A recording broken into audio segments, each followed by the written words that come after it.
YouTube.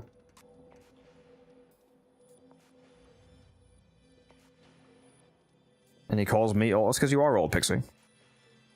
What are we trying to do? Well, we were trying to resize images. Somewhat successfully.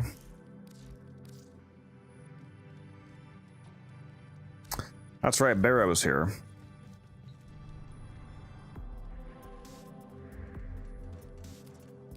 Let's go see what Barrow's got for us.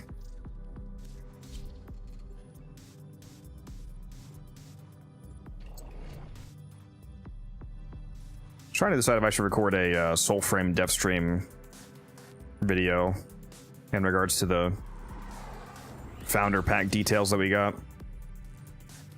I don't know that we actually got pricing though. I think Steve said he figured the individual packs would be like $30, and then the ultimate pack with like that comes with all of the stuff would be more expensive. I don't think he said the actual price though. He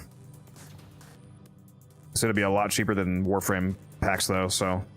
The highest Warframe Founder pack was $250. I'm guessing the highest Soulframe one will be, if the individual packs are like 30, maybe the highest one's like 100. Yeah, they go on sale on the 25th, but I'm saying I don't know if the, did they confirm the pricing?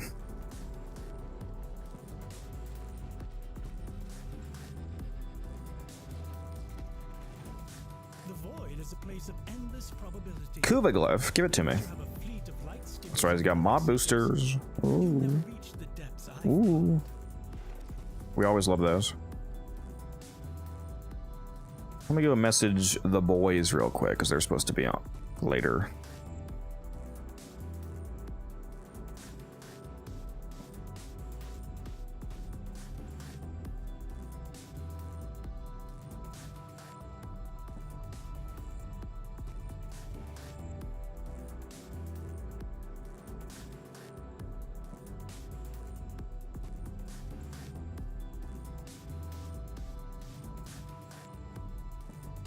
Spent 2 hours where it was only me online. Well, I mean, it's not very surprising.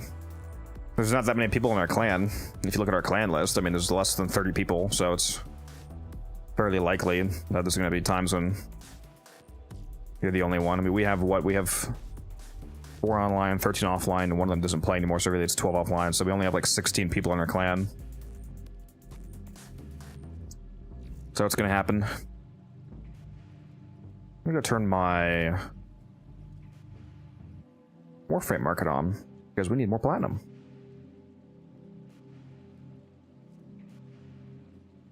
Aviation Arcade message me. Oh.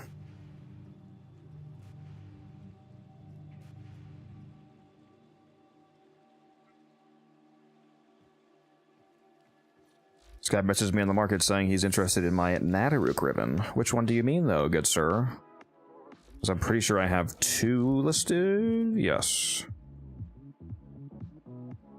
Do I have these both listed? I sure do.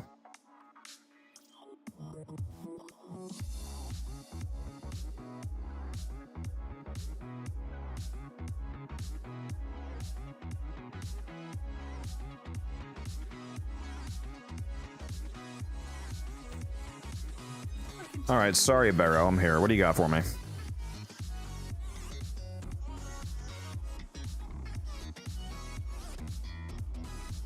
Maybe I should buy a Prime dual rounds.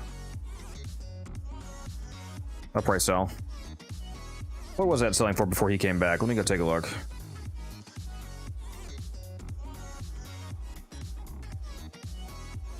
Just go look at the stats for that. Yeah, that was selling for about 150. All right, we'll buy that. We'll buy that. Let's see what I get out of my surplus.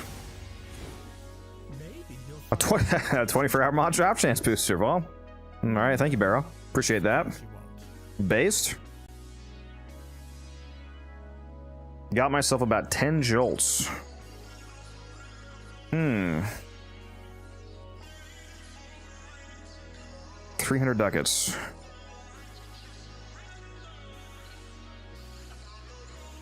I'm guessing you don't have excess endo because the value of 300 endo for the plat you would get from a jolt is, I'm pretty sure, dramatically worse than 400 or 300 ducats for the plat for a jolt versus 400 ducats for the plat from a Max Rank Prime mod is like very different. I'm pretty sure, like not nearly as good. Although you need to have Excess Ended to be able to do that. So to be fair.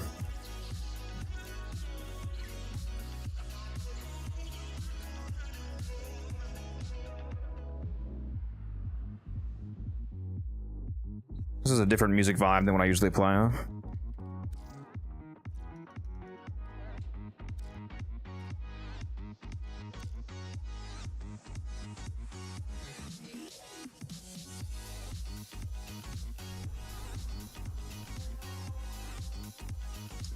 The guy that is literally messaging me, the game is telling me that he's offline, appears to be offline. We are literally messaging each other actively in-game. Are you sure about that, game? What?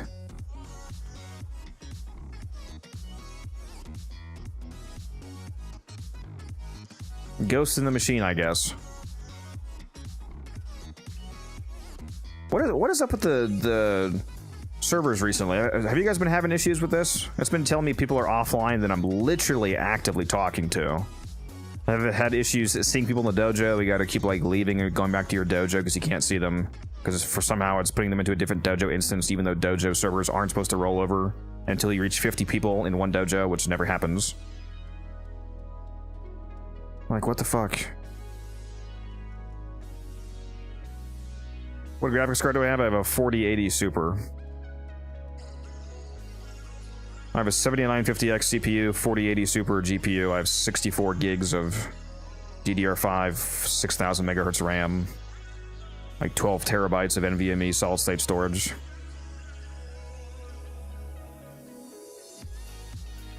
$1,000 watt power supply. So on, so on. Boom, headshot. It's beefy. Now it worked. He just had to relog for some reason. I've had to do trades at Maru's. Yeah, it's terrible. You know that you're down bad when you have to go to Maru's to do a trade. Your PC is stacked, damn. I try. I try. Yeah, I juiced it out when I bought it. Already looking forward to my next upgrade, though.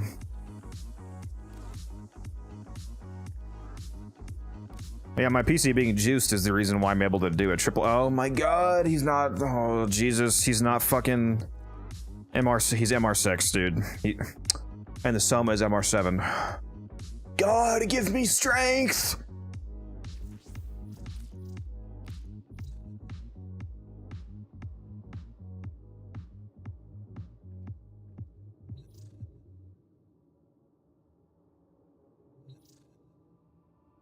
He literally cannot buy this.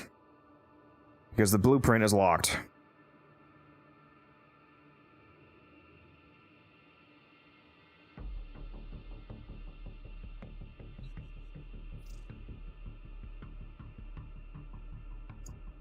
Oh my god. Okay.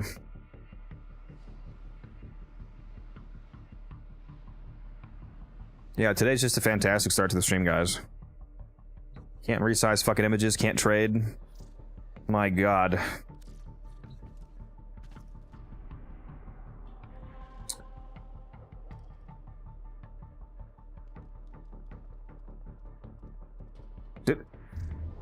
Did we buy that companion ribbon from Agro? Hold on. I just randomly remembered. Did we buy that companion ribbon from Akrathis? How many Pathos clamps do I have? What up, gamer? Oh! How you doing? Yeah, we did, because I only have 7. I got Taylor in the house. Special appearance. Oh, no, here it is. Yeah, we didn't open this yet. Oh, exciting. Are you guys ready for me to get a Verglass? Nope, it's a sweeper. Rip.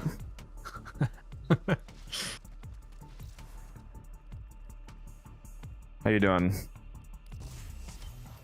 Good. Tired. Constantly, but good. Not much else to complain about.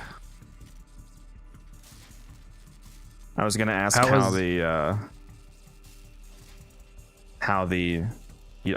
I don't know if you want your situation to, I'm on stream right now, so I don't know if you. Oh yeah, I don't care. care about the recent development being public. I mean, nobody knows who you are, but I want to assume. Yeah, How's the kid doing? Taylor just had a new kid recently. It's good. It's really good, actually. It's like literally nothing to complain about other than the usual, like no sleep. And by the usual, he means his nagging fucking wife. I'm just kidding. Yeah, no, that's a little bit different this time. Already having a kid, a little bit more to manage.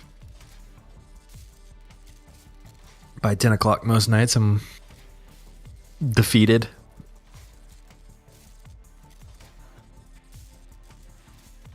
These things are very tasty, champ. These yogurt berries. Yeah, I imagine having a newborn kid is a struggle. Yeah, could be a lot worse. I've heard horror stories, and no complications, nothing like that. So that's good. how was the dev stream? The Soulframe one today, or do you mean the last Warframe dev stream? The Soulframe. Yeah. Soulframe. I was gonna say I thought you watched the last Warframe dev stream. It was good. I didn't get to actually watch it. It was at work, but I listened to the whole thing while I was working. It was I don't think they actually gave us the pricing details on the packs. I need to actually go look at that again. In fact, I might pull it up right now, chat. I know this is a Warframe stream, but I'm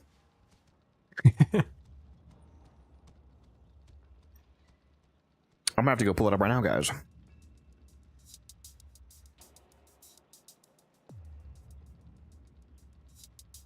Because I didn't actually get to see them. I heard about the packs. There's the packs for like the different gods of the game, I guess. The Oselda, the Siren sounds very close to Saren, and I forget the last one pack. And then there's the pack that has all of them and some other extra stuff. Are they skins or? It's kind of an equivalent to like primes. It's called wild. It's like wildling envoys, wildling packs rather. But they did confirm they are going forward a bit with the idea of these will not be completely exclusive like the Warframe founder packs was. Anybody who buys these founder packs, like me, for example, for anybody in chat who's, if you're not certain, just to make it very clear, I'm buying the highest pack, the what's it called? If you get I'm buying whatever the highest pack is, so I'm gonna get everything.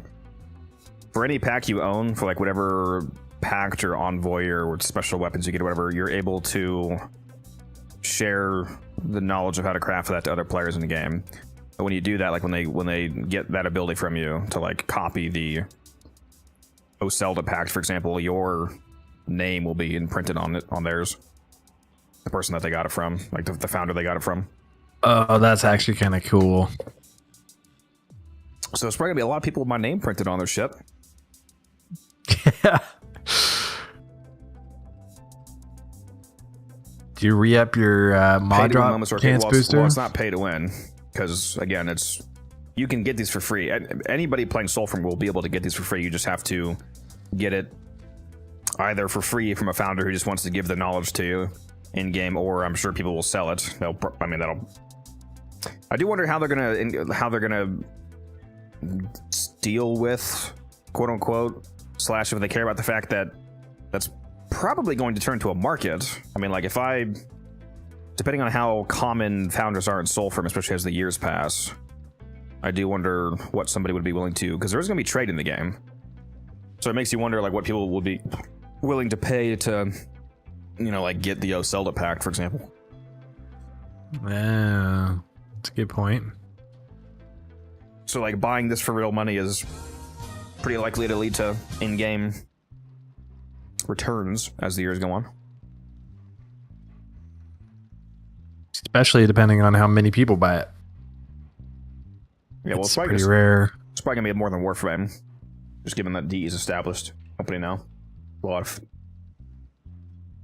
of what's the term? Goodwill behind them. A lot of Warframe people are probably gonna buy them, like me. All right, one sec, guys. I'm pulling up this video here.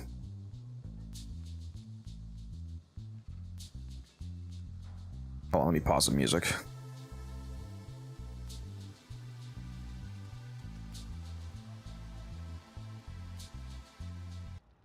Pause this.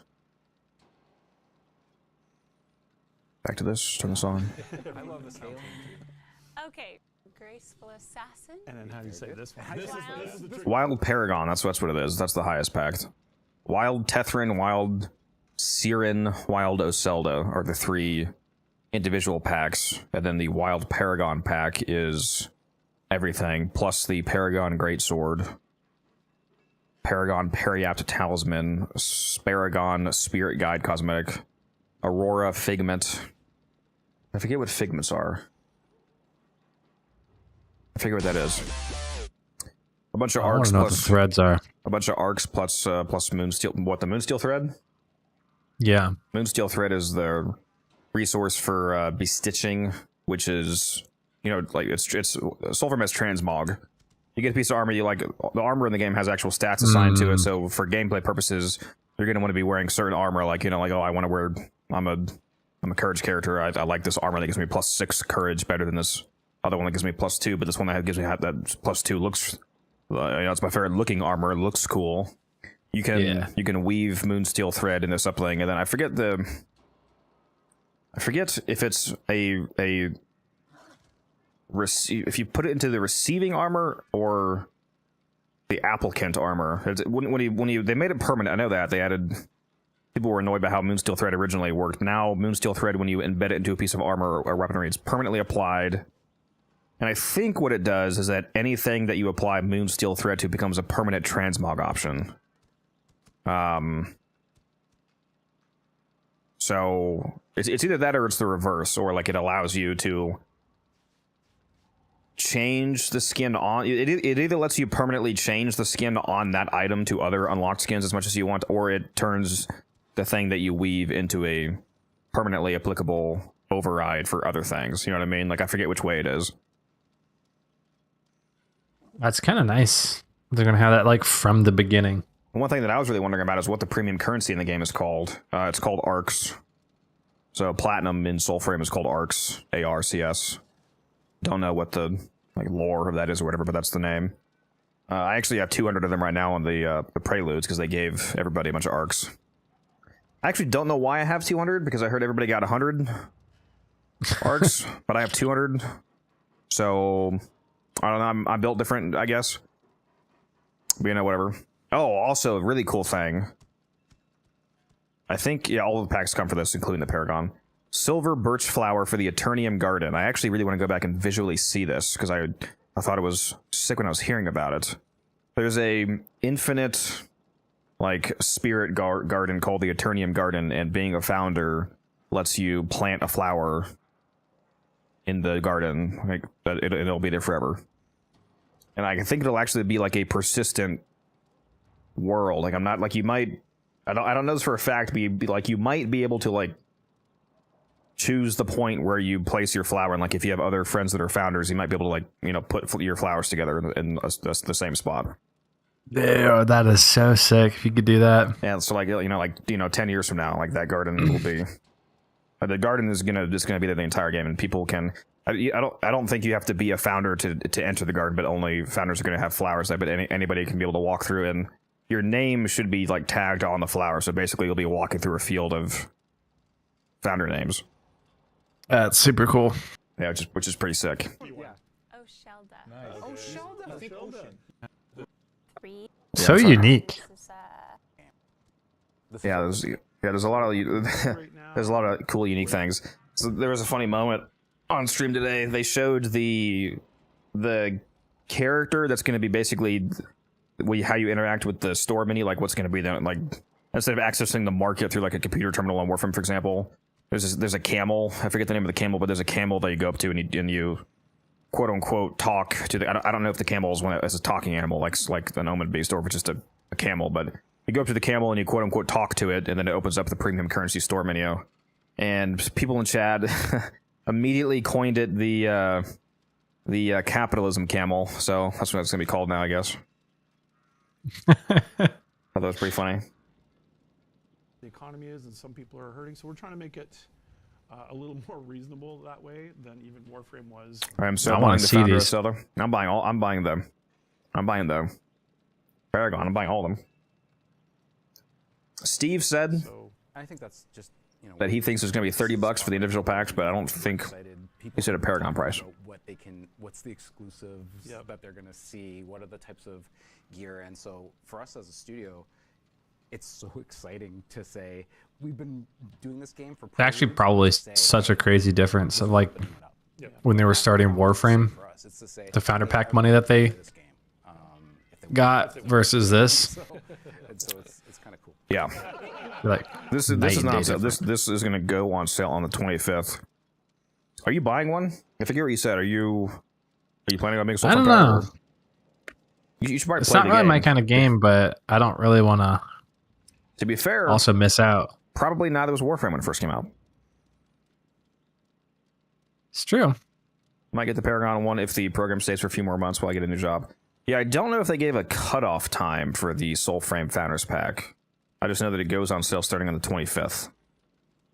So 11 days from now. A long Soulframe Founders when a long asked about question. I do? Those? Is this my hero? Yeah, I'm trying to actually see the skins. All mixing it in all People Brazil. Yeah, that's right. side. We begin. Or Yeah, would be good for me to actually play the game too. I know Guns is going to be excited about the Greatsword because they don't have any Greatswords right now, so that's like the Paragon Greatsword was also them introducing Greatswords to the game with Prelude 12 coming out. we are. It's coming in P12 with this. World. Gear, and so. Am I ahead of where they showed the studio, skins, or I know me and Bro. To speak. When like am I going insane? Do they? Yeah. Surely we actually see the skins at some point, like the whole body. No. Here, okay, here's one. Except when I must. Holy shit. Peek at Oh, some other stuff here too. Yeah. our Nice arm. new Paragon Greatsword. If you're paying attention. Yeah, it's the Paragon Greatsword right there. Perhaps what you're really that the camel? looking at is a special new addition to our Nightfold. Yeah. And that is Zenith. Zenith. Seneth. What's the name? He is a Dale Seer camel who has gone unnoticed by the Ode. He looks to be an ordinary member of the enslaved arid Yeah, I didn't get to caravan, actually see this except when I was working. Got some lore from Sydney. Wow, this is lore good. What's that hanging around his neck? It looks like an eyeball. Well, yes, you could just say that, but I was trying to make it thematic and cool. So, yes, this is where you will discover Founders and its offering, and it will exist as our Soulframe store. Oh, there it is. Oh, it's maybe just a Founders. Oh no, it's just a store. There we go. There's a better image. There's a Tethrin, a Zelda. Well, those are the images of like the gods, not the skins, but.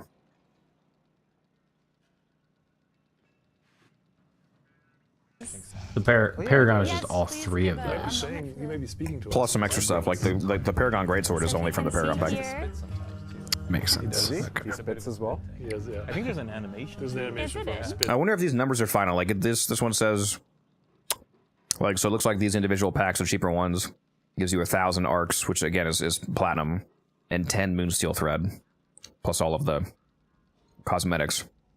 So I wonder if It might not be. I don't know what's that. I'm assuming with this going on sale on the 25th, these are final numbers.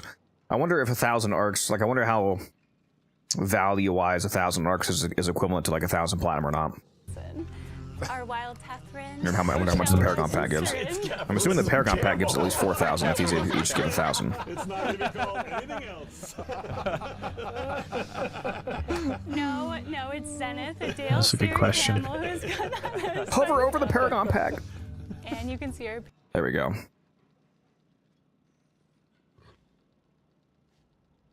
Oh, that confused me when I saw. Okay, so this means it says includes Wild Tethrin, Seer, and Zelda. So I'm sure that just means it includes the combined 3,000 plus an additional 5. Okay, I'll see. 3,500 total. Okay. So this gives you a lot of extra thread because this gives you each of these is only 10 threads. So that's 30, but this is another 70 on top of that. So 100 transmog tokens, basically.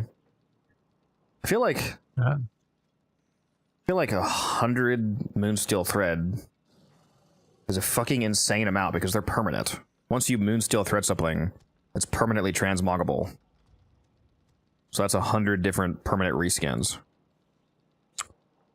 Oh, they only take one to do it? It only takes one. Once you originally, when they first introduced it, whatever prelude that was, the Moonsteel threads were like a one-time reskin, so it was like very expensive to keep changing your mind. But now they're permanent. Once you Moonsteel thread something, it's permanently added to your transmog selection. So this is 100 permanent skins, basically. Yeah. Which is that's I'm pretty sure 100 Moonsteel threads is more than the current total amount of skins in the entire game. So this is like literally, this is,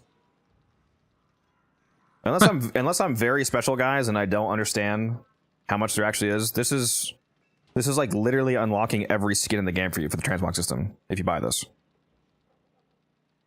And you're also getting 3,500 arcs, which you could just use to buy Moonsteel thread. Please drink some water. On top of that, thirsty bitch. As well. So please note that final aspects of naming and these visuals are subject to change. Also, what's up, Gamble? How much do you think Soulframe will parasitize from the Warframe player base? I think there's a good amount of people like myself that are going to be interested in both games, but not enough to actually affect like Warframe in any relevant negative way. I feel that the games are different enough that it's going to be for a lot of people too different of a game to care about. Like there's a lot of people in my Discord server, for example, that are saying they're like me, they fucking love Warframe, but they don't give two shits about Soulframe because the game is too different, it's too like slow. There's a lot of people that specifically, exclusively like fast-paced games like Warframe, like the specific pacing and intensity of Warframe. Now, a lot of you probably think that I'm like that. I'm actually not. I do enjoy a lot of single-player games. I just basically never get to them because I love Warframe so much, but I do like slower, more intentful experiences. So I'm looking. I don't think I'll enjoy the different play styles of both, but there's a lot of people that are only going to care about Warframe still. So I don't think there's going to be enough players that are, and the players that are interested in Soulframe that are already playing Warframe, they're already playing Warframe, so it's not like they're going to switch over to suddenly only playing Soulframe. So to the extent that any parasitation, whatever you want to call it, will occur, it's only going to be like a reduction in Warframe playtime for some people. It's not like they're just going to drop the game. Zenith isn't quite ready to show you his wares, but to give you a visual of what this will look like. Unless it's that good. And then we will also have, why True. are you laughing? Capitalism. That's so good. There will finally But I doubt be that'll an happen. option. Wait a minute. You can buy, well, I mean, I guess you can buy credits in Warframe. It's just a really bad deal. That's funny. They have this in this game too. You can buy Drax, which is the gold. Drax are credits, regular currency. It's funny that I'm sure in Soulframe, just like in Warframe, it's going to be a fucking abysmal deal. I wonder how many Drax you get for 15 and 30 arcs. I just based off of Warframe, I can guarantee you this is not going to be a good deal. Do not fucking buy Drax with arcs. It's probably insane. That's so good. There will finally be an option for other aspects you might want to purchase. There's the classic weapon capacity, pack capacity. Weapon capacity, same as weapon capacity in Warframe. Pack capacity is Warframe capacity, Warframe slot, basically. So this is like, because packs are the Warframes of Soulframe. It's the arm. Your character has one arm that's not an organic arm. Your arm is swappable, and depending on what arm the arm that you have equipped is your Warframe, and that's like the main thing you collect in the game. So there's packed capacity, weapon capacity. So again, a lot of very similar systems to Warframe. It's gonna be there's gonna be a lot of gameplay and lore, obviously, and pacing differences. I mean, obviously, lore differences. It's a different fucking game. That was pointless to say, but a lot of pacing differences and whatnot. But there's going to be a lot of systematic similarities to Warframe. There's going to be a market. You have a base farmable currency. You have a premium currency that's still presumably tradable. I assume arcs are tradable, just like platinum is tradable. It would be insane for them to make arcs not tradable. That would be a huge shift from how Warframe works. For example, there's going to be multiple player co-op and trading. The main difference in this game, one of the main differences systematically, is that currently it's 3-player co-op instead of 4-player, which that definitely changes the dynamic. But yeah, there's a lot of systematic, in a very positive manner, there's a lot of systematic similarities between Warframe and Soulframe. To purchase higher pack capacity and weapon capacity from an New weekly to do. Weapon rack, which is exciting. What weekly? Soulframe. Oh yeah, I'm sure there'll be multiple. Is this Soulframe? Yeah, we're looking at part of the Soulframe dev stream right now. If DE was smart, they would stagger Soulframe and Warframe releases so the release cycles don't conflict. I would be surprised if that's not what they do. I mean, it's literally the same company making both games, so they're entirely financially inclined to do that because it would only serve to profit them and help them if they were to do that. I see literally nothing but downsides if they were to be like oh, here's like, you know, pretend Soulframe's already out, for example, like, oh, here's an old piece in Warframe, and also here's the new fucking Spirit of the Heavens raid in Soulframe or fucking whatever name. They drop that at the same time, that'd be insane. Like, maybe you'd just be splitting the player base of the people that play both games Capitalism. for no financial or community benefit. Camel has you. He's got you covered. Ouch. Yeah, it'll probably be even better because they can time their own stuff. Do opposites, and it kind of like fills the voids of people that. Yeah, it's like ARPGs. Like, so you can think of like yeah, there. If both of these, well, Warframe is already a great game. It's that if Soulframe ends up being a fantastic game like Warframe, there's multiple very enormous benefits to the fact that the one company is making both of these games, and that is one of them. Like, think about if you're an ARPG player like me, for example, you're like, oh, I love playing Path of Exile and Last Epoch and Diablo if you hate yourself, and you know, whatever other ARPG you want to play. The problem with all those ARPGs, I mean, quote unquote problem in regards to this system, is that they're all made by different companies. So if Last Epoch drops their new season, for example, there's nothing stopping Path of Exile 1 or 2 from dropping their season on the same day or same week. And there's nothing that either company can do to stop that because they're different companies. DE can literally make that never happen. It's both of the games are theirs. So they can literally completely ensure that there's never a massive content up drop on Warframe and then a simultaneous massive content drop on Soulframe. So that there is a benefit to both of these games being made by DE. He speaks for himself. Yeah, he does. Also, just a note with Wonder if we'll get any crossover. will be No, they unless they change their stance, they have a very hard stance against that. Very hard stance saying Warframe and Soulframe are not related. This is not like an eternalistic different universe in Warframe. This is not the past of Warframe. This is a completely different universe, according to Steve. No. Okay. Because yeah, he was very hard no on because that was an immediate question by everybody. It was like, oh, where's the crossovers? Where's the man in the wall Soulframe raid?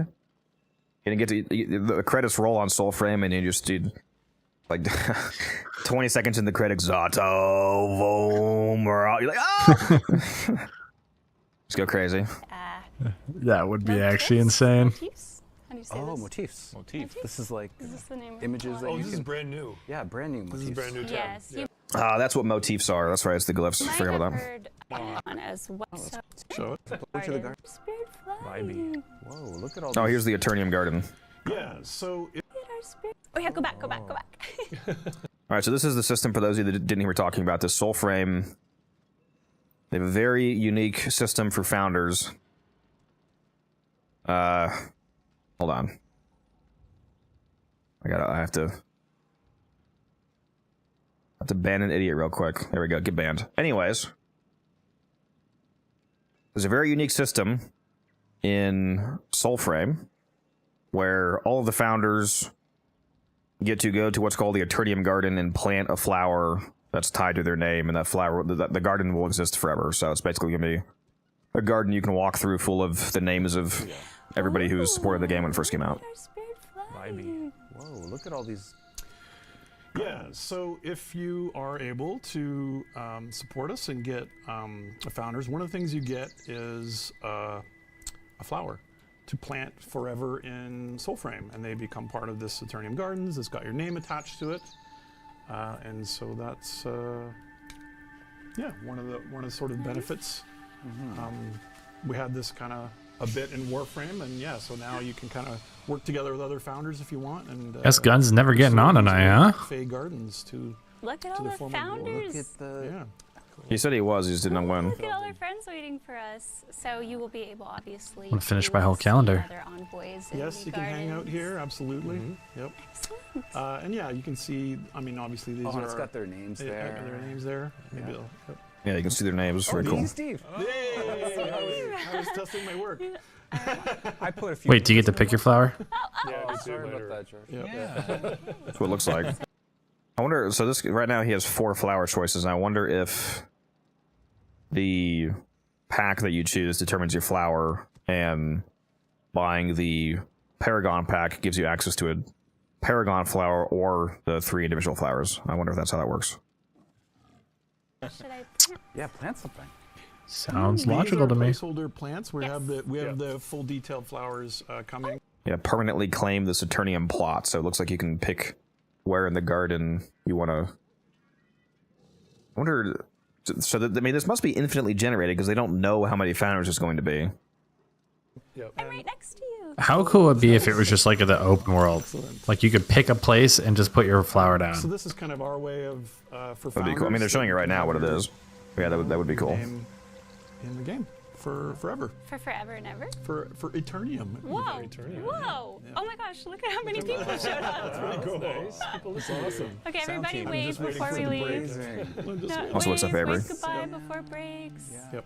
Thank you. Bye. I love the sound team too. Okay. Really quickly, also a fun, exciting thing that our team is working. Okay. So purchasing. Oh yeah, there's also going to be the physical founders merch again. This is a work in progress, so this what we're seeing here is not guaranteed, but I will also be getting this. Will allow you access to this founders merch, and it will be linked to your Soulframe account and limited to 1 per account. These are I want not another final, drop these are just some of concepts Warframe that stuff we like are the Champion collab they did again. But we are hoping to Yeah, I bought 2 of offer, those Champion course, hoodies. T-shirts, a regular version for Wish I- the Tethran, Siren, and Oshelda. Wish I got a bigger size, but I'm not gonna buy another one. With our smaller sister game, Warframe. Just lose weight, fatty. Just Kidding. so excited. I'm kind of stunned by the story. That's They run a little bit small now. Yeah, there is this Soulframe sword that you're getting in Warframe as well if you buy the pack. So there's a Warframe cosmetic That's cool. from Soulframe. We'll get this iconic sphere sword that they can redeem Super that cool to cord see. for. Yeah. Wait a little. I think that's basically all the founder stuff they showed. Okay, all right. I guess we'll go back to Warframe, guys. Oh god, it's like it's a Warframe stream. Game releases often drop around Christmas time, quote-unquote tax time, U.S. and New Year, not just January 1st, and end of school year times to complement economic and leisure time. Let's see if the 2 games naturally end up competing at these peak times. That's true. Although, I mean, really the main thing is that, I mean, a lot of events, there just needs to not be competition literally within, like, the same, like, week or a few days. Even if you just stagger drops to be, like, 2 weeks apart, that gives a lot of people enough time to feel like they can really dive into one game and then another. Especially on Warframe. I mean, a lot of Warframe events, if you're a super tryhard, you can grind them out in like 2 days. Even day 1, depending on the restrictions of the event. So if you give us like a week or 2, you could go ahead and drop something for Soulframe on top of that. And 2 weeks is not going to be enough of a gap to cause like a, if they feel like they need to drop something at a certain time of year to, increase revenue, I don't think that like a 1 or 2 week differential in one direction or another is going to dramatically change that. So I think they can pull it off. Yeah, where the fuck is Guns, bro? See what Musa said. Yeah. Wait a minute. In Twitch chat. Yeah, I see it. I gotta ban this guy, bro. So for some reason, I think you're still not modded on Twitch because I didn't see you in my mod list, even though I literally clicked on your name and modded you the other day. I thought at least. Can you say something in Twitch chat so I can click on your name? Yes, looks like we're good. You are modded? Yeah.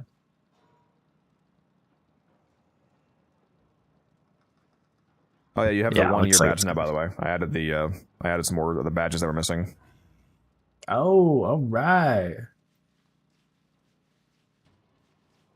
The 1, 2, and 3 month, or red text 1, 2, 3. The 6 and 9 month I made purple, and then the 1 year is gold. Which is what you have. You're one of the only people that has that. But hello again, Gamble. Thanks for dropping by, Chief. And yeah, you are modded. I don't know why you weren't showing up on my mod list earlier. That's weird. Yeah, but I did mod you though, so we're all good. I think that happened last night. After you modded me, it didn't show it right away for some reason. Vero is here, by the way. In fact, let me go back to him. He has a mod booster again. Might restock, even though I still have like 4 months. Yeah. Unfortunately, I am broke in that department. Brokey. It's crazy. Kind of broke in every department right now. I'm kind of down bad. Where are you from? I mean, I'm not going to be any more specific than the U.S. America. America.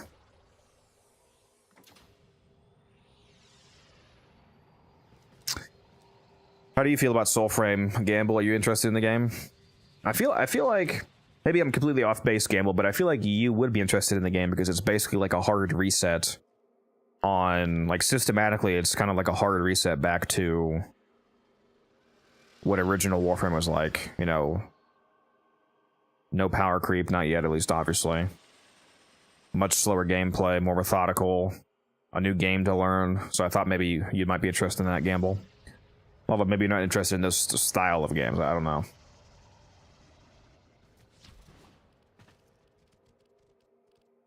I forget, can you teleport to the kiosk? You can't, can you? I have traveled the unknowable vastness of the void to provide delights for the discerning customer. I definitely have some stuff to sell. I'll probably do that later, though. You say you're doing your calendar right now? Yeah. Almost done with it. Looks like guns will be on in the next Yeah, the combat 20 now minutes. combat now is much more fluid. Gamble, they've definitely improved it. It's noticeably better animations and combat feel than when it first came out in Preludes. Oh, he responded. Okay, 12:30. So that means 1:30 basically then. Maybe by the time we start playing. True. I really need to have him get on it. He needs to set up fucking loadouts, man, where he just like saves the EDA and ETA for the week. Pre-preps it. Yeah, does the 45 minutes of prerequisite prep. Dude, my loadouts are stacked. For both. It's so fucking funny that they gave me Sight and Czar again for EDA. Like, what are the odds? I haven't seen my EDA layout loadout, but I've got Titania for ETA. So, have you played Arc Raiders? Well, that's not Warframe, so no. Quick question: does Overguard benefit from armor or any damage reduction? It does not benefit from armor because only health benefits from armor. It does not benefit from damage reduction. It does benefit from damage redirection, which is different from reduction. Most DR effects in the game are damage reduction, which if you have 90% damage reduction, for example, that means, of course, ads just started, so now you probably can't hear me. Okay, well, I guess I'll wait until the ads are over. We're gonna put that on pause, chat, for those of you who can still hear me. got the Ocucore and Gyre. You can hear me still? You're not a sub. Turn off the ad blocker. No, I'm just kidding. All right, well, if you can't hear me, So if you have a 90% damage reduction, what that means is that if you receive 100 damage, the game just deletes 90 of the damage, so you just take 10. That does not work on Overguard. That works on health and shields usually, but not Overguard. Damage redirection, if you have a 90% redirection, like when you throw down an Ancient Healer, for example, that means that 90% of the incoming damage is not deleted, but instead sent elsewhere. So if you receive 100 damage and you have a 90% redirection, that 100 damage is still fully taken, but you only take 10 of it, and then the other 90 is sent to something or someone else. So in the case of an Ancient Healer Spectre, for example, the Spectre takes 90 of the damage for you. Since it's not technically a reduction, and in that case, literally only 10 of the damage is getting to you, that effectively means that damage redirection does work on Overguard. Because in the case of a damage reduction, 100 of the damage is actually reaching you, but then it's deleted, and then it's that deleting portion that doesn't work for Overguard. But since in the case of redirection, only the remaining portion of the damage is actually literally reaching you, that effectively does work on Overguard. So if you have a 90% redirection, for example, that does make Overguard effectively 10 times as strong. That's why the combination of a Dante Spectre, which is able to give you up to 15,000 Overguard, and a Ancient Healer, which gives you 90% damage redirection, is really powerful, because if you have 15k Overguard and a 90% redirection, that means that 15k Overguard is worth 150k. So very potent combination of Spectres there for any Warframe. So like Gyre's new augment, yeah, anything that's a redirection effect as opposed to a reduction works on Overguard. So Nezha, for example, Nezha's Warding Halo is a redirection, not a reduction, because the way that his 90% DR works is that you create the Warding Halo around yourself, and then that health pool that you see pop up in the bottom right of your screen is actually 90% of the damage that you take being redirected to the health of your Warding Halo. So Nezha is insanely tanky with Overguard because his redirection affects Overguard, and then you also have his already very tanky health stats. Nidus's Parasitic Link is a redirection, not a reduction. Ureli's Marilina is a redirection, not a reduction, because you're redirecting what you take to Marilina as opposed to just deleting a portion of the damage. In the case of Nidus Parasitic Link, you're sending a portion of the damage to the enemy. Yeah, so anything that's a redirection effect instead of a reduction does work on Overguard. And resistance works in the same as damage reduction, or is it different? Yeah, resistance is effectively the same thing as reduction. So resistances do not work for Overguard. Trinity's Link, yes, Trinity's Link is 75% redirection. And only Trinity's Link, though.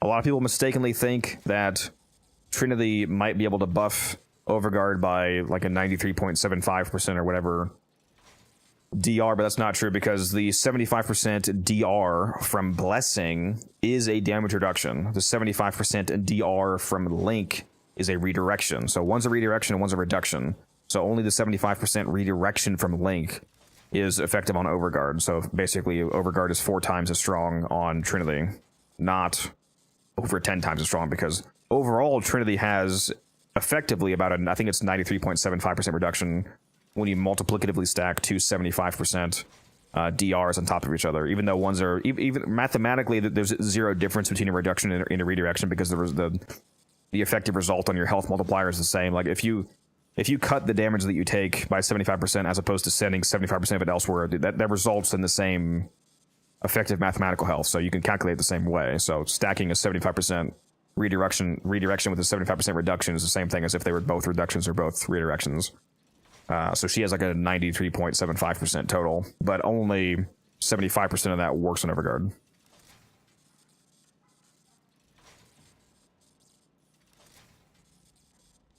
You think a Citrine with her 2 and adaptation plus null starts would seem to be the most DR you can have? Well, funny thing about Citrine, typically, in almost every case, because Citrine is actually the only case I can think of, there might be another one, but Warframe abilities do not stack. Like if you go into a mission, for example, and 2 different Warframes both have Roar on, like let's say there's a Rhino there and then somebody else with Roar subsumed on, only the strong, if they both cast Roar, and one of them cast a 99% Roar and one of them cast a 98% Roar, only the 99% Roar is going to be active. Because whenever you cast an ability, only the strongest one takes effect. So if you have a 98% Roar, but somebody else casts 99%, it's like your 98% doesn't even exist, because only the 99% will be active. It will not add 99 plus 98. But for some reason, Citrine's Preserving Shell ability, which is her 90% DR, stacks with multiple Citrines. So if you have 2 Citrines, and they're both capping out their Preserving Shell, you have 99% DR. If you have 3 Citrines, you have 99.9% DR. And if you have 4 Citrines, you have 99.99% DR. Because for some fucking reason, that ability stacks. And it's like the only ability in the game that does that, or close to.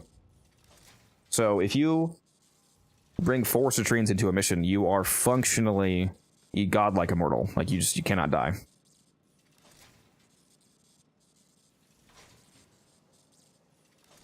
Especially when you add on other multipliers like adaptation and all-stars and everything that he mentioned.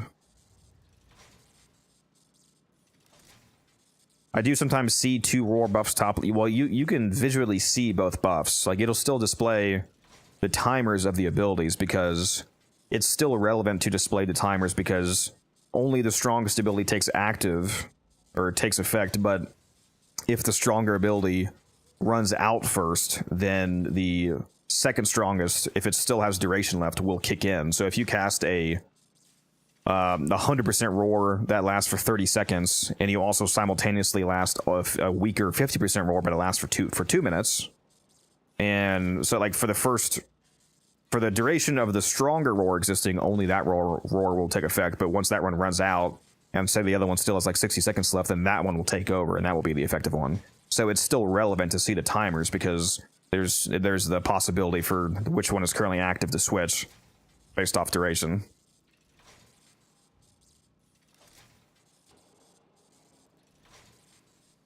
Thoughts on the state of Dante? I mean, he's clearly objectively one of the best frames in the game. If you're asking me, do I think that he's overpowered? No. I mean, not within the relative framework of how the game and other Warframes are currently being designed. In a vacuum, he might appear that way, but I mean, we have so many other frames that can equally or to a greater extent, for lack of a better term, break the game, so there's not really a reason to change Dante.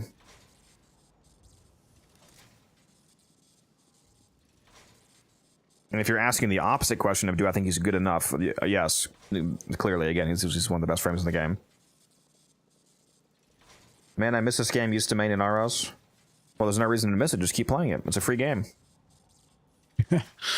True. All right, I'm having a stroke. Did I start building my Omniform though? I did. All right. Okay. How many do you think you've spent this year? How many Forma? It's a good question. I'm not sure if I feel like I don't know. I didn't expect the amount I spent. I don't know if I'm spending more or less than last year. Last year, I spent 516. My lord. Yeah, which is insane. We're closing in on the end of this year. I would have to go back and think about all of the new frames and weapons and whatever else they added to kind of get a proper estimate, but I mean, I'm sure I've spent 200 at least. Where'd you get that cape? You cannot get this anymore, unfortunately. It is the 2024 TennoCon Rift Guard Syandana. It was a real money pack purchase. I got it because I actually went to TennoCon, but you can also get it if you just bought the TennoCon digital pack, but it's not currently available. They are, though, making a knockoff version of it, basically. They're making, just like they did with the backpack, they are making a very similar version of this cape that they're working on to sell for Regal Aya because so many people are upset about the fact that they can't get this Syandana because it looks fucking insane. So they're making a similar-ish but legally distinct version that they're allowed to sell separately. As for when that comes out, I do not know. Use these to cleanse the unclean. But it's kind of It's a good cape. It's gonna be like the, you know, copy my homework but change it slightly so we don't get in trouble version of the cape. These are a bargain, just for you. You have excellent taste. There's not really any other capes that are even compared to that one. Fully Omni Gyre Prime next month? Yes. I'm gonna put 10 Omniformas on my Gyre. It's gonna be beautiful. I can't wait for the rage bait comments in the Gyro Prime build video. When people see that I did that, there's going to be... The video is going to... 90% of the views are just going to come from the algorithmic push from hate comments as opposed to people actually liking the build video. It's going to be hilarious. Too good. So are we... You make a video deleting the last one? Are we expecting him to actually be on when he says, or should we go do this alchemy? For a little bit. That's a really good question. I mean, I haven't ran an alchemy in quite some time. Or if you're still doing your calendar, that's fine. I can do something else. I can go do my let me reword how I was about to say that. I can go work on my Sister of Parvos. Let's do this alchemy. I was about to word that in an unfortunate way. I was gonna say I could just go do my sister while you're doing that, but I realized I should rearrange the wording. I should rearrange that sentence structure. But yeah, what do you want to do though? You just gonna keep working on your calendar? Please drink some water. You. I'm pretty much done. I've got the very last buff. It's like 1,000 kills, but I don't really need it. I'd rather do the alchemy. Oh my god, Musa. I've got a... Is there a slow function in chat for like just one particular person instead of like, oh my god, bro. Oh, I need to make it so that you're only allowed to talk like once every 20 minutes. You got some Radiant Valkyrie parts. Oh, Pixie. Pixie.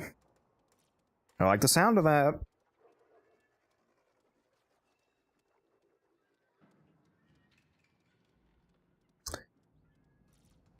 Yeah, we're not going to be able to go for super long if he actually does get on what he said, but you know guns, so.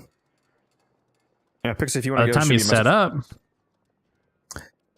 You know, that's true. We literally should just have him set up and, like, not extract until he's actually ready. Because otherwise we're just going to be waiting anyway. I just invited you. Alright. Archon Hunt, question mark? Yeah, we're going to be doing that later. When Guns gets gone, we're going to... When Guns...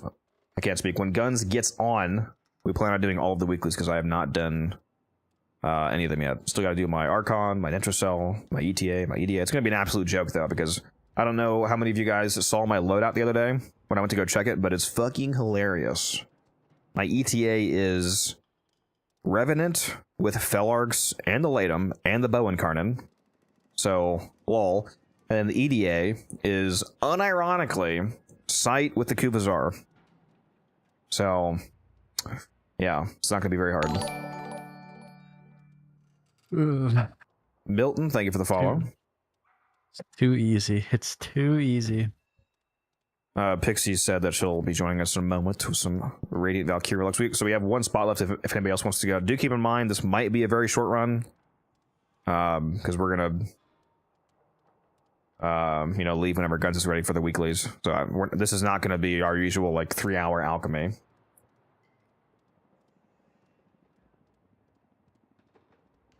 Sadly. And he never gets on and it turns into it. True.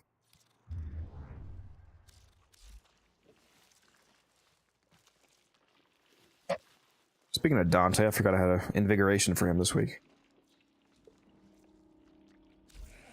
Oh, what'd you get? Primary crit chance and status immunity. Okay.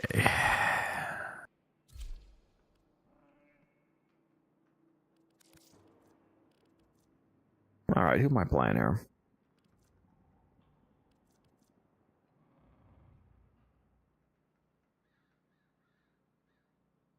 Shall I make a good build for Temple, Nezher, or Vobin? Temple, Nezher, or Vobin? Someone choose. I mean, all of them?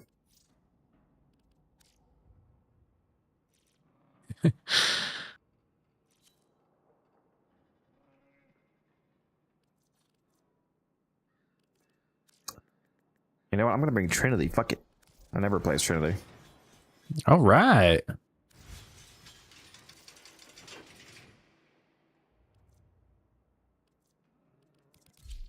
I bring my baby, Sabaris.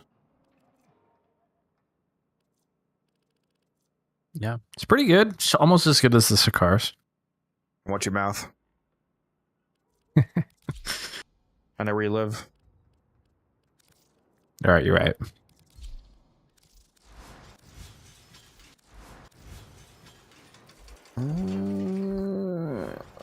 Oh, do I have any traces? Shit, I forget.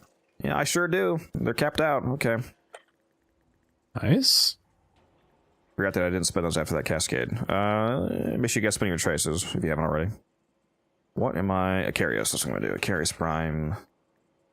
Receiver. We're just going to keep going for those. Receiver? I hardly know her.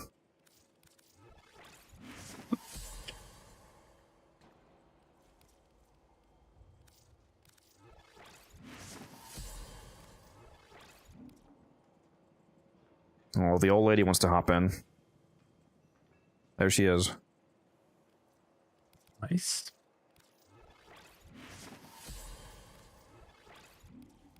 How would you explain Warframe synergy to a beginner or a person struggling to understand how different items, frames, guns, etc. work with each other? I mean, how much of a complicated synergy are you trying to explain? Because most people, unless they're like completely brand new gamers, are able to understand the concept from other games that they've played of like combining just multiplier. Like if you just boil it down to its basic, it's just math. You're just combining multipliers. Like if you use a weapon with a Warframe that has an ability that makes enemies take double damage, then that's the same thing as if you just made your weapon do double damage. Like how complicated of a synergy are you trying to explain?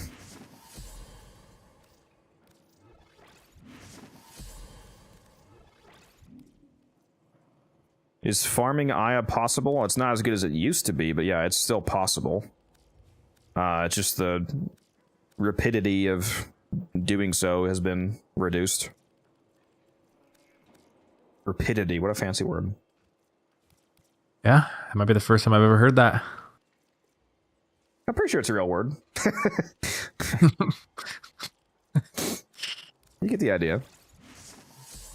Yeah. Your Discord's borked? Yeah, we can't hear you, Pixie. Guys, don't tell her I have her muted. Oh, my God. I need to... Sorry, it up. I need to... Again, if anybody wants to go, message me quickly. We're getting into the mission right now. Well, even once we get in, I'll still be able to invite you up until we beat the first rotation. And again, this might be a very short run, depending on when Guns gets on and when he's ready. Did you say you already know your ETA loadouts? Like when we do leave, you're able to set it up quickly? Yeah. All right. Oh, no. Does this person want to buy a ribbon off me? The timing is insane. Hopefully one that's juiced. Wants to buy a Larkspur ribbon. I think I reduced the prices on these last night.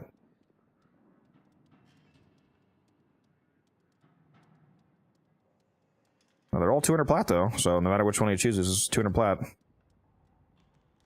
Oh my god, let me go make more money. Oh. What a terrible problem to have. I know, right? Do you know how much plat I have right now? I don't know how often you've... Like when you were last in stream. I was in stream last night, but I don't think I saw your plat. I made... Was it yesterday, chat, or was it 2 days ago? That's the Thursday stream, or was that... Lizard. Yeah, I think... What the fuck was that? Oh, that was... She joined. Yeah, I made like 2,000 plat in like the first hour of last stream. I'm at... After this trade, I'm at like 21.5k. Holy... Okay, apparently my Trinity can't jump. I just tried to jump and failed. Okay, I can finally hear again. Woohoo! There she is. Nice. She had to fix the hearing aid. For some reason, when I plugged my headset in, it did not register that my headset was plugged in. That's fun. So I had to reload. Yeah, 21.5k. We're cooking.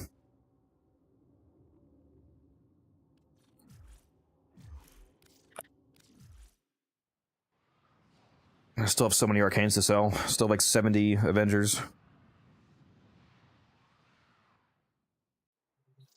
All right, I'm reinviting you.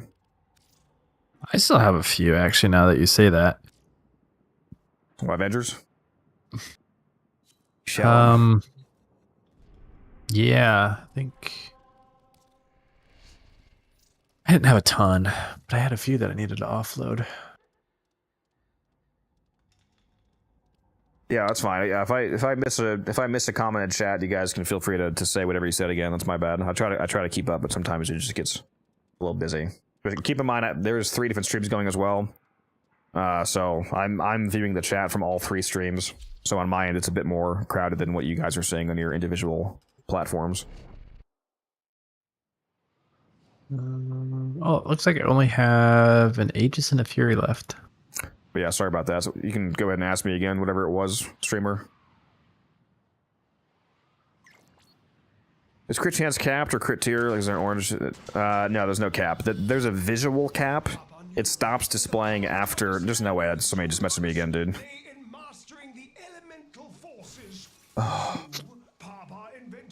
That one's what for now? That's another Riven that's at least 200 plat. All right, fair enough. Dude, I need to just turn my fucking bucket off when I'm streaming. This literally, like, this doesn't even happen when I'm not streaming. I swear to God, these people are targeting me.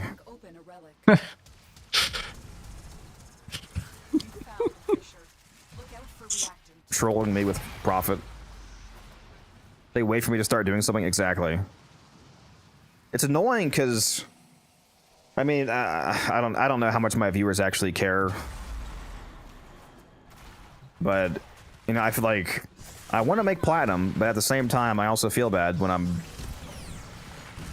not playing the fucking game because of trading. Because I imagine people watching my stream prefer seeing me, you know, play the fucking game. Too much winning. We're getting sick and tired of you winning. Crita Acredra. Which one is that? Yeah, it's the 200 plat one. Guys, I'm sorry. I gotta go. We need the be right back noise from ads real quick. So, but sorry, yes, there is a visual cap to crits. It stops after the 3 exclamation marks. So between 100% and 200% crit chance is orange crits, which is just, you know, the color orange. And then between 200 and 300 is red crits, which is just the color red. And then 300 plus is 1, 400 plus is 2, and then 500 plus is 3 exclamation marks. And then it stops visually scaling after that, but there is no actual... This guy's a founder. Ooh. There's no actual cap to crit, though. Like, if you have 10,000% crit chance somehow, you will deal the damage that 10,000% crit chance would result in, and whatever crit tier that would be. It just won't visually change after 3 exclamation marks. There is no cap, though. Because I've gotten weapons to 2,000% crit chance at least, and the damage does go up the according amount. I got the Epitaph to about 2,000% crit chance back when Acuity was bugged, for example.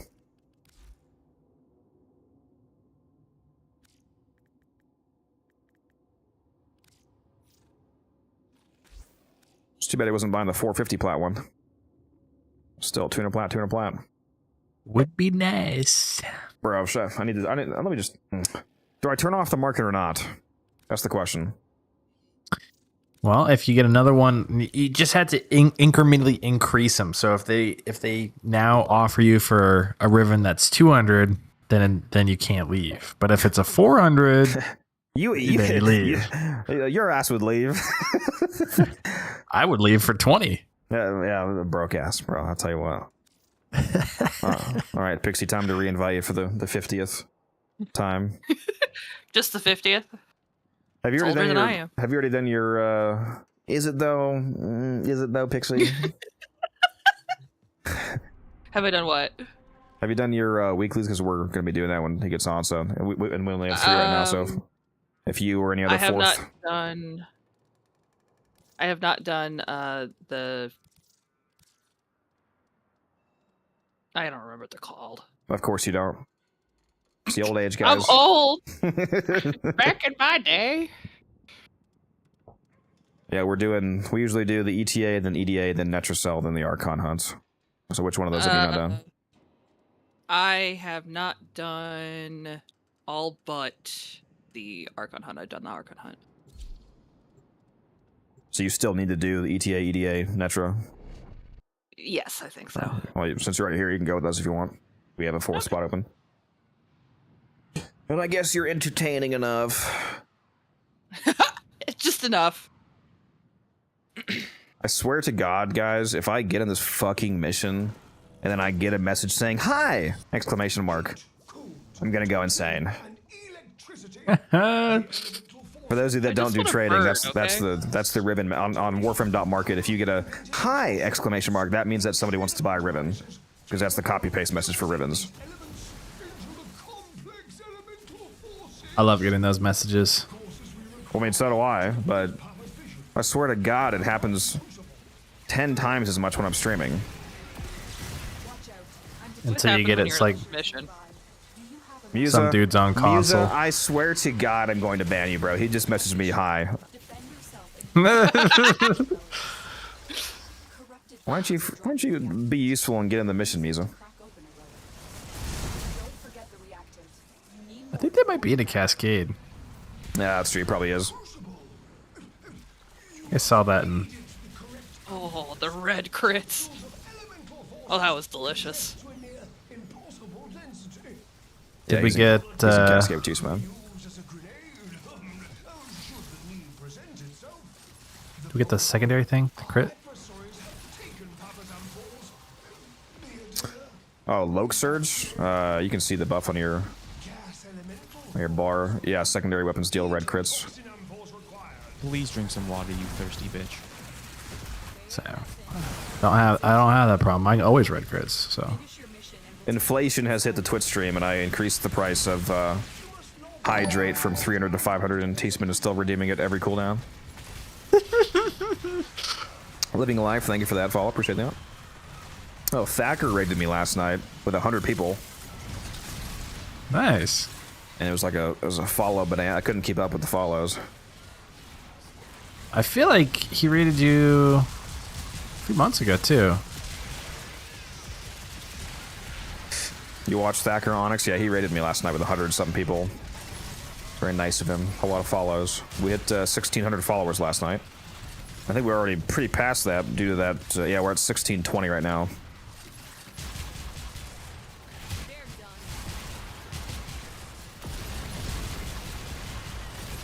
Oh, I cannot see. Thank you, Onyx. Appreciate that. Can't see, so you're playing Warframe, right? Yeah. Exactly. It's the only correct way to do it. He's getting the vents. Oh, I guess so. There he is. There's the noise. It's alright. We got a few more rotations. It's good.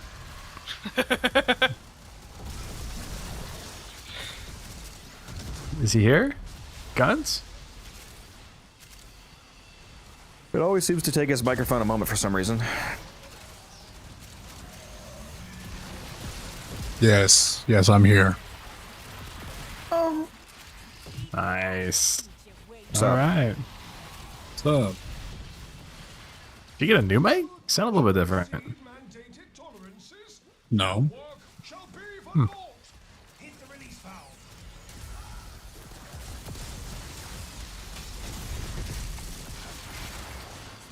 No, he's just been mewing. Exactly. Super aggressively. Oh, that's right. I said I was going to do the pipes, and then I decided to not do the pipes. My bad.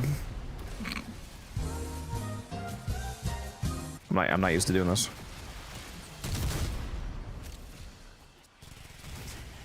Well, if it makes you feel better, I'm not used to playing the game at all, so.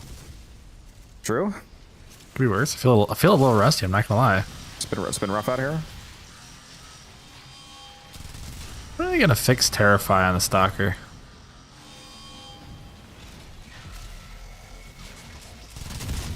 Yeah, I don't know why there's still armor stripping effects that don't work on acolytes. quite annoying. All right. Well, while you guys are doing that, I'll be back in a minute or two. Well, while we're doing this, you're setting up your ETA loadout. That's what you're doing. It's already gone. It's too late.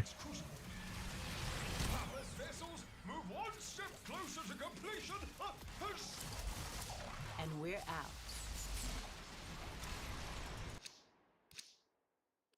Okay. Just had another person message me for a trade, but it's only for Amanda Nelson for 15 plats, so I don't care about that. Do it. Leave. Get that 15 plat. I mean, I could. I need it. You just made more than that from that drop. It's true.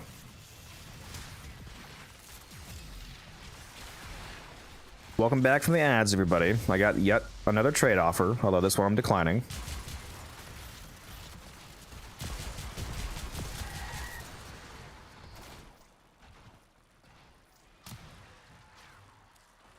Yeah, he said he'll buy from somebody else. Alright, where am I going? Apparently to Narnia. What the fuck? Wait a minute. Yeah, I am going the wrong... What the... What? Where's my waypoint? Yeah, it's in a weird spot. Wait, no. I think I am going the right way. Am I not? Put another waypoint down if you need it. You have to go... Oh, it's one of those... Oh my god, it loops all the way around, doesn't it? Okay. Yep. Oh, how have they still not fixed this? The waypoints are... The waypoints are supposed to lead into the next room on the path, not just, like, show a straight shot through the wall to the endpoint.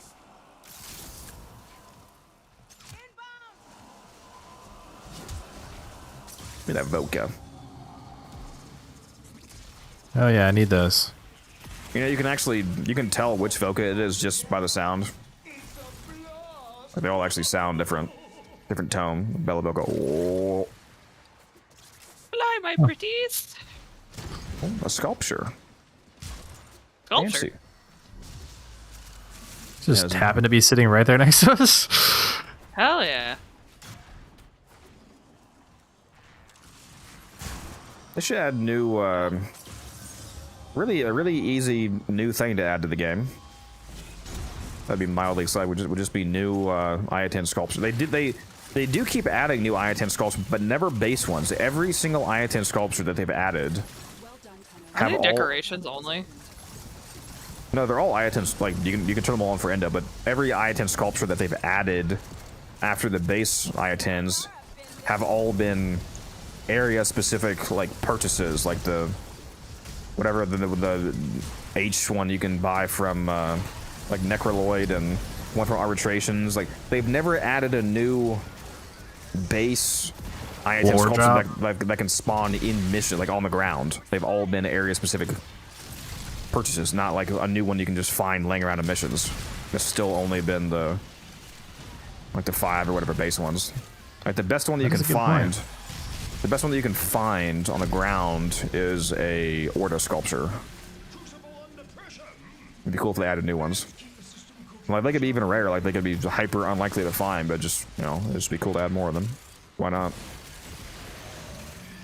Or add hunting low tier ones that are more common, like just add a higher density of worse ones. Like, that would be good for new players. That is true. You can never have enough endo, really.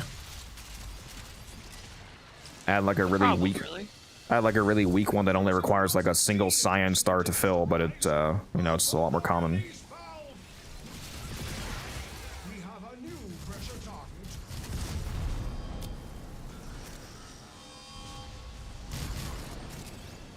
What incarnate is that? This is the Sabaris incarnate. That's my favorite primary in the game.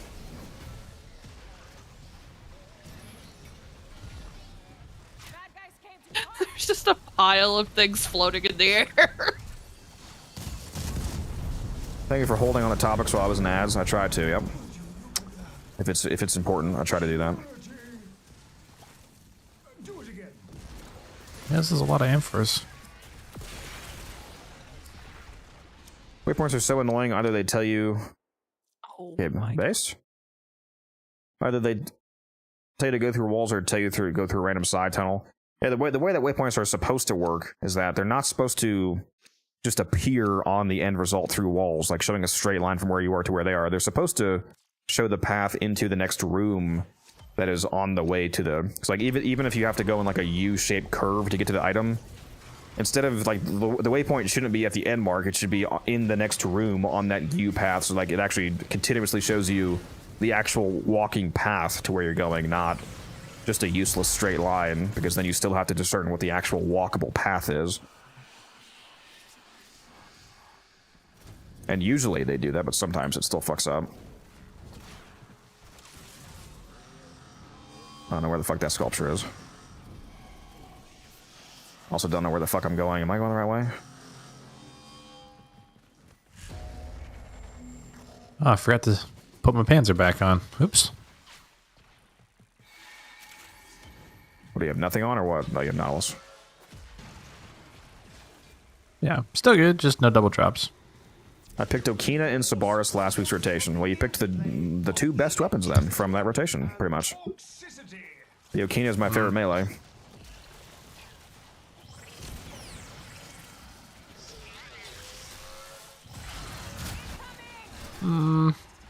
What? I don't know about the best. From that rotation? What is then?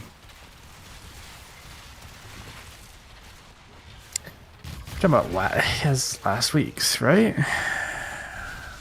Yeah. Right? The Sabaris week, which is the Sabaris literally, rotation. Literally only one option then. The Sakaris. Oh, the Sakaris isn't that, isn't it? Yeah. Well, that's dog shit, though. I actually forgot the Sakaris. That's right, that isn't that rotation. That's the Sakaris, the Sabaris, the Okina, the Dara, and the... Sestra, yeah. That's a pretty good week. What do you mean? Didn't you hear that the Okina's the worst melee weapon in the game? Say it again, I dare you.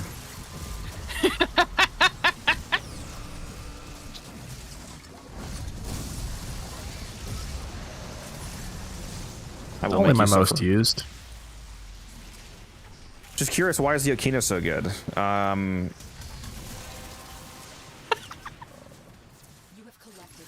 It's a good question. I mean, just it's good for two reasons. One, just the generic reason of the base stats are good. Just mathematically, it just does good DPS. It also has very potent Incarnon specific, weapon specific mechanics. The Incarnon mechanic of the Okina. Guy wants to buy a Bratrum, you gotta be fucking kidding me. How much? 200 again. Oh, it's too good. Yeah, that's what I marked down last night. It's crit chance, crit damage, no negative. It's pretty good. For 200, it's not bad. Yeah, we'll finish this and then I'm gonna hop out of here and sell that. 1 second, guys.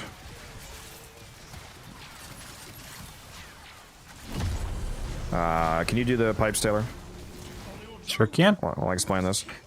What was I saying? So the Incarnate mechanic for the Okina, when you activate the Incarnate form, not only does it get, you know, the generic base stat bumps and the movement speed or whatever else it gets, but every time that you kill an enemy, it generates an ice dagger that floats around you. And then whenever you get within proximity of an enemy, the ice dagger automatically flies off, hits that enemy, does some damage, and it applies...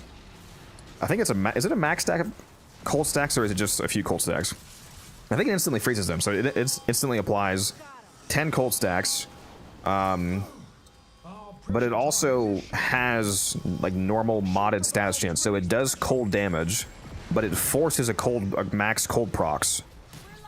So if you're doing the standard pure electric melee influence build in the Okina, you get those guaranteed max cold procs, but then it also gives you magnetic damage because the electric damage combines with the normal cold damage, and then it can proc magnetic as well. So on a influence build, you're getting electric, magnetic, and cold, which is a lot of extra damage from the additional status effects. And then again, just the stats of the weapon are really good, so it's just absolutely cracked. Yeah, plus crit damage as well. Yeah, one of the effects of an enemy being fully frozen is that you get a free extra +1 critical multiplier against them. And it's a dual dagger, so it's cool as shit. That's true. Yeah, they do look very cool. Yeah, we gotta go because I gotta trade this guy. Yeah, where the hell did guns go?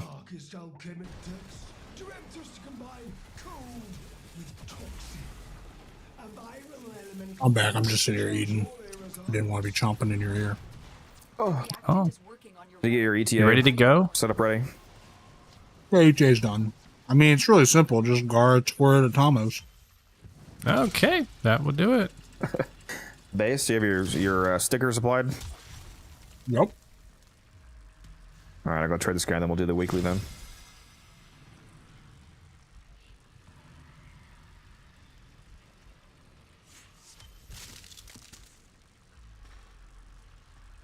Yeah, Vortex is good on it as well.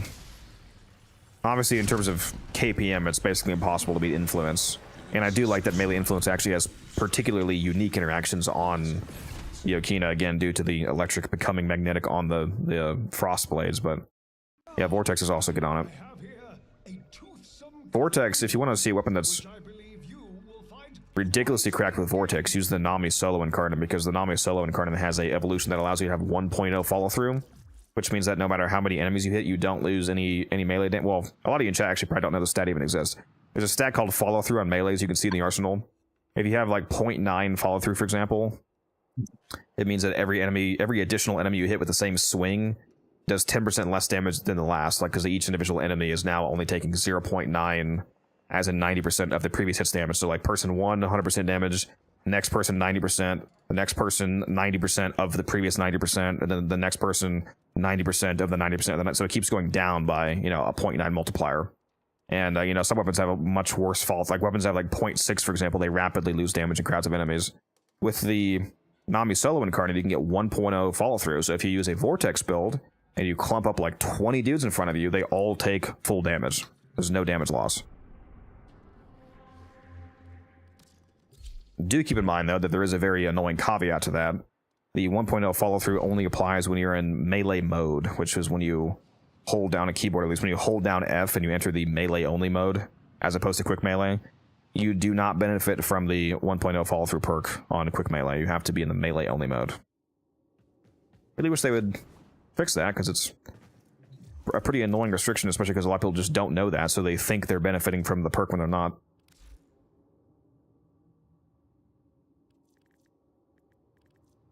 That's kind of unfortunate. Because typically there's no real reason to be in melee mode, opposed to just quick meleeing.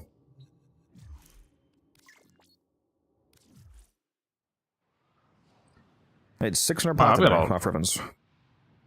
Got a lot of boar ribbons. We got 4 of them. Easy money. I should roll some of these. About to invite you all. So they actually tell you about melee mode in game. I'm sure it's mentioned somewhere. Like at the very least, if you were to go into the settings, it would be like there's like a keybind for like, hey, hold down F, I assume, but it's not talked about enough for the average person to know that it exists or have it be relevant that it exists. So there's. I honestly would not be surprised if the literal majority of people using the Nami Solo do not know that they're not benefiting from that perk unless they go into melee mode. So they're just quick meleeing like you usually would and straight up not benefiting from that perk. So they're doing much less damage than they should be. Let's see more invites. Thank you for that follow, by the way. Tuzia. Trinity is my favorite unique nuke frame in my arsenal. She's good. All right, what do we got? Powerless. Okay, that's not really a big deal. Fancy. Okay, get your loadout ready because once you're locked in, I cannot pull you out without. Yeah, we're still allowed to use gear, and we're still allowed to use our operators, so, and we have absolutely cracked loadouts, so nothing matters anyway because I have fucking Revenant, so. True. So oh my god, I forgot you got the Fierce. That's just... I did not get the Fierce, I got the Latum. Oh, okay. Yeah, that's much worse. It's terrible. You got the Felarx and the Latum, absolute dog water weapons. And the Bow and Carnon. Like, my loadout is so fucking stupid, dude. Cannot believe what I got. I fully slapped on... I actually didn't even have my Bow and Carnon evolved, so I fully evolved it. Slapped a bunch of formers on to slap on a full influence build. And I also spent 400 plat on a ribbon for it. A hyper disgusting... Please drink some water, you thirsty bitch. electric weighting ribbon, because it has a ton of impact damage. Like with Shocking Touch on, it's 500 electric and also 500 impact, so it has like extreme impact weighting. And I got this negative impact ribbon roll here. Oh, that person! I feel so bad for whoever rolled that. Why is that? Oh, how many rolls it has? Because it's 460 rolls. Yeah. Yeah. Shadu is getting in Carnon mode. No, they haven't said anything about that. That would be interesting, though. Are you guys good to go? Yeah, I don't know what sticker to take for my Legacy. I might just take It Sees You. Yeah, I'm just gonna straight up take three stickers, man. Why not? Wait, RPGs? I mean, you could, or you could take RPGs. Yeah, for the assassination, I'm gonna take the RPG one. That's true. It's because it does speed it up quite a bit. Yeah, I would recommend that you all take the RPG sticker for the tank fight, which is Wake Up Call. They still don't let you search keywords, which is absolutely insane. It's for those of you in chat. Have you ever noticed or thought about this? When you're equipping your stickers, there's a search bar for the stickers, but it only searches the exact name of the sticker. If you search up a keyword like RPG, nothing comes up. You have to actually type in Wake Up Call, even though the description of it says a loaded Thermion RPG can be deployed from the gear wheel. Like, most people are gonna know what the sticker does, and they'll be able to think of a word in the description. They're like, oh, what's that sticker that gives me this mission has a ton of toxin damage all over the map. Like, I know there's a sticker that gives me blah, blah, blah, blah, blah, gas and toxin. Like, you should just be able to type in toxin and have that fucking pop up. But you have to know the exact name of the sticker, which almost makes the point of a search bar completely fucking useless, in my opinion. Yeah, you have to memorize what all the stickers are called and what they do, Which, and then you can search it. But most people are not autistic.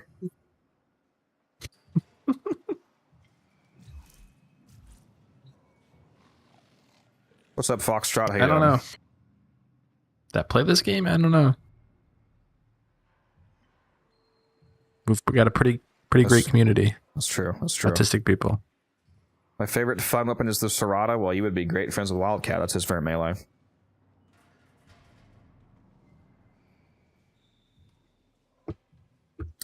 Is there a site like Semlar that is up to date? I would love to know the answer to that as well, because I used to use Semlar, but I think it's pretty deprecated now.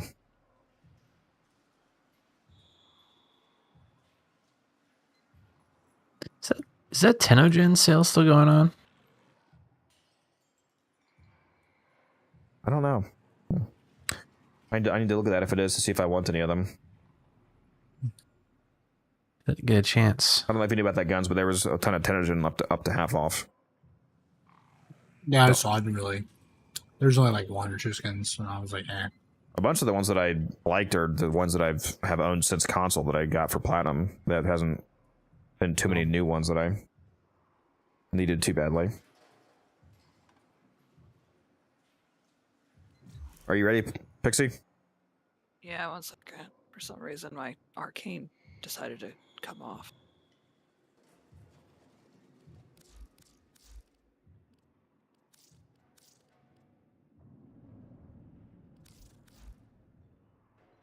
The Titania, like the really good Titania skin, was on sale a few weeks ago. I picked that up for plat. The Doden? Yeah. I didn't realize that was on sale. I should have done a giveaway. I should do giveaways for like good skins when they go on sale. Yeah, it was pretty good. It's like 30 plat off or something like that. 2 Gara Prime. Oh, did you both get Gara? That is funny. A Revenant, 2 Garas, and a Titania walk into a bar. Yeah, the other one option I had was Corvex and something else, and I'm like, okay. Oh my god, you didn't bring Corvex? The best frame in the game? Cool. Are you stupid? Totally. I need to make a video just like glazing Corvex and see how many people think it's real. I'm sure there'd be a few believers out there.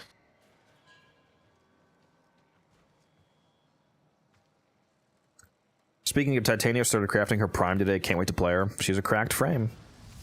She's able to, at least with my build, basically insta-kill level cap enemies. This is one of the most cracked ETA squads I've ever fucking seen. Oh my god, these motherfucking enemies don't know what the hell is coming right now, bro. This is about to be It's kind of insane. This is about to be really bad for them. Ow. The only relevant thing we have to deal with is the 50 kills at the start of each mission to get our abilities unlocked. But we can Oh my god. Do you have crewmates, Pixie? Like a Zara crewmate? I don't think so. I have something.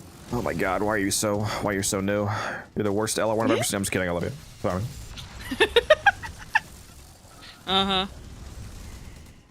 Alright, put your crewmates down. Just put down your crewmates and go into your operator mode. I am gonna go to the objective. I'm gonna go to A. I'm gonna clear this. Titania is OP for the tank fight. Yeah, if it weren't for the fact that it has the Thermion modifier, you can only harm it with the RPGs this week. Otherwise, Titania would kill it quite fast. Alright, we got abilities.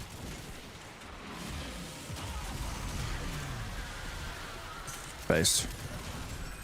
I'm a cat. God damn it.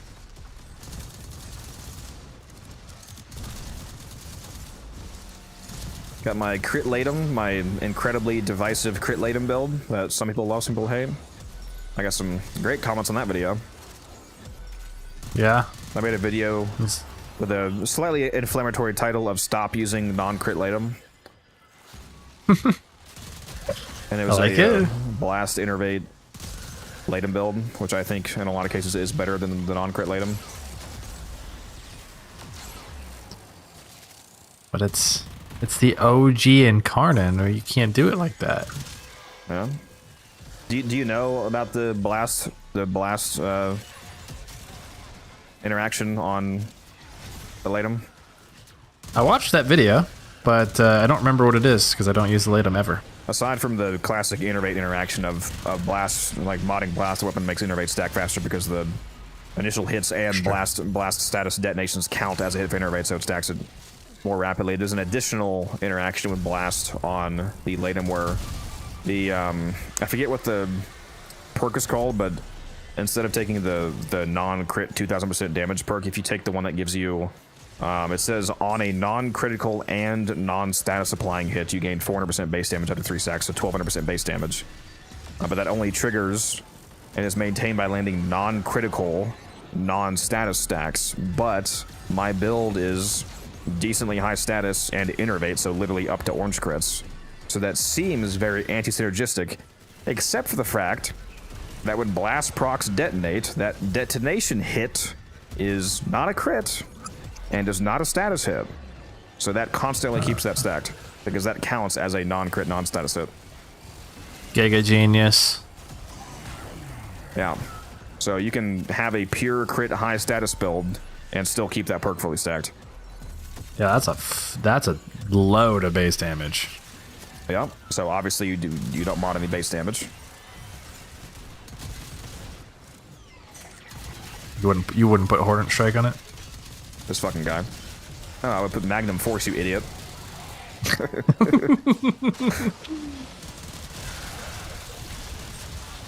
Dude, these Balbas get absolutely shredded now. It's so funny. Yeah.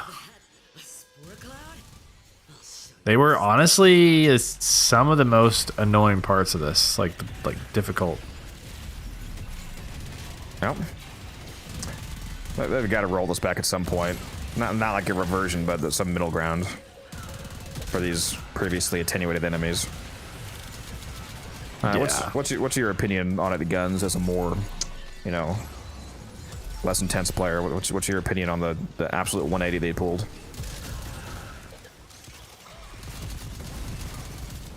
Good thoughts. Good thoughts.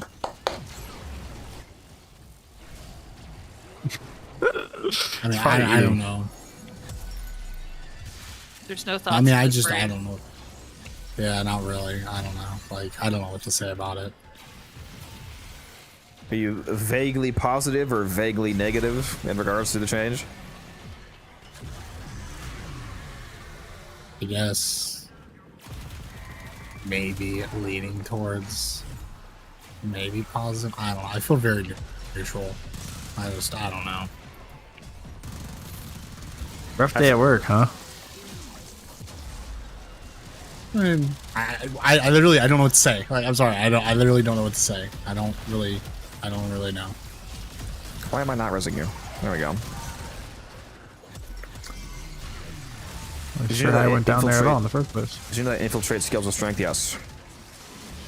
I think on the broad scale, for the vast majority of the Warframe community, if we have to pick one extreme, most people prefer enemy, like the way it currently is, the non-attenuation, like insta-killing them versus the extreme bullet sponginess that we used to have, if it has to be an extreme.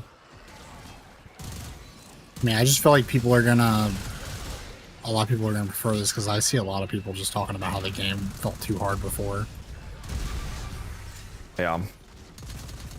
Like, that's literally, like, I don't really, like, it doesn't, I don't know, like, I don't want to say it's a negative, because, like, I mean, if you think that it is, I just don't you feel can like say that's that. the correct, but, like, I don't really feel that it's a negative, but I also don't think it was really a positive. It's just like, all right, things are different now, and it's just like, I feel very in the middle about it. Like, I see why they changed it, but also, I'm like, I don't know. Maybe they shouldn't have gone as intense. I guess that'd be the best way. I feel maybe they should have. It feels very some very kind of 180. middle ground. Maybe they didn't need to. Yeah, maybe they didn't need to do a full 180 like they did. But I mean, I did think something needed to change, at least for like a lot of people that are new and casuals that really want to get in the game.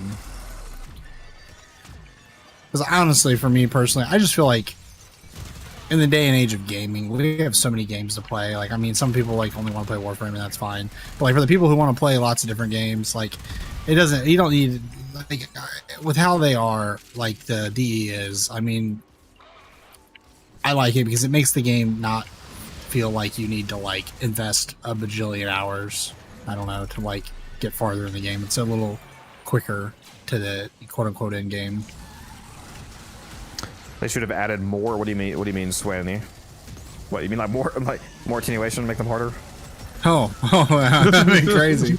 It's not hard enough, bro. You have to get god rolls. That's the only way you can ever complete anything in the game, is unless you have god roll ribbons and perfect and everything else. Bro just wanted straight up timers. Double it, give it to the next guy. You have to do continuous damage to the enemy for exactly 3 minutes, and if you mess up, well, health reset. It's funny that you mentioned that, Guns, because the people who like me, who are like at the point that I am in the game, where they do have all of their gear like fully juiced, were also annoyed with the previous system though, because they felt like that investment was made less relevant because the attenuation squished the low end of damage and the high end of damage so much together that there was like barely a benefit in kill rate. Like it made you feel like having this extremely good gear didn't matter compared to how it usually matters on a regular. I do think that's the worst thing about what they did is it's like, you should have made the players like you and other like super crazy high ends, etc. should have felt like, I mean, they should have felt like a real significant, like, oh, I just got so much more powerful, and not like oh, well, I felt like it was barely different. It should have been like, I mean, if they're gonna do what they did, I mean, I don't know, you should have been a one-shot every single thing in the game easy or something. I don't know. Like, it should have felt ridiculous. It's like, if you got people that play like you do with time investment, money, etc., whatever, you should, respect their time. Yeah, you should see a benefit to that level of investment. Yeah. That was one of the main complaints from the endgame players. Like I didn't necessarily make that complaint as much, but that was the main complaint, is feeling like these attenuated enemies were all of a sudden compressing the skill gap between us and the way lower investment players, because most attenuation formulas were calculated as compressing your DPS to like a relegated amount per second, which literally made your kill time almost the same. Like in terms of doing constant DPS, your kill time was almost equivalent to a nearly brand new player, which is insane. No one grabbed the cat. That's your job. Got it. Hit F. I got it. I went back for it. Yeah, we're doing the ETA Ashbourne. I think this one may be the heavy gun modifier, if I'm not mistaken. Guns and Taylor, put your crewmate down to get our 50 kills. If there's even any enemies. Oh my god, I can't aim. Nobody clip that. Oh my gosh. I'm dying. Okay, I'm off. I'm down. My crewmate's killing everything. No. Where are you? Oh. Well, we got some real negative modifiers this round. We got the things coming out of the ground when you stand still, and when you have the negative face-off modifiers. Oh, I hate... Oh, I'm down. I'm also down. No. I should not have cast a Matter Eye. I used on my operator. Go into your operator form and get me up. I did, and I didn't go invisible, and I died. All right, base. Will somebody get me? We still have operators. Don't forget that. We should have our abilities now, so we're good. We're good. Oh, I'm assuming they fixed. I'm assuming they fixed the bug of these things not giving Kalimos any extra actual progress, right? It'd be crazy if they didn't, right? I sure it wasn't. Yeah, they did. They fixed it. Okay, good. Thank God. That was insane, bro. That was insane. I remember how annoying it was. Just like, oh well, we just gotta sit here and wait. Literally gave her like 20, and I was like, wait a minute, why is this bitch not done? Oh yeah, no, I don't know how easy are these guys to kill now. I don't think I've fought ETA Legacy since the attenuation change. Are they still? But I know they're still attenuated, but it's not as strong. Yeah, it's weaker. That's for damn sure. Yeah. Yeah. Where did it even go? Oh, it made it outside of the walls. They're in the goddamn walls.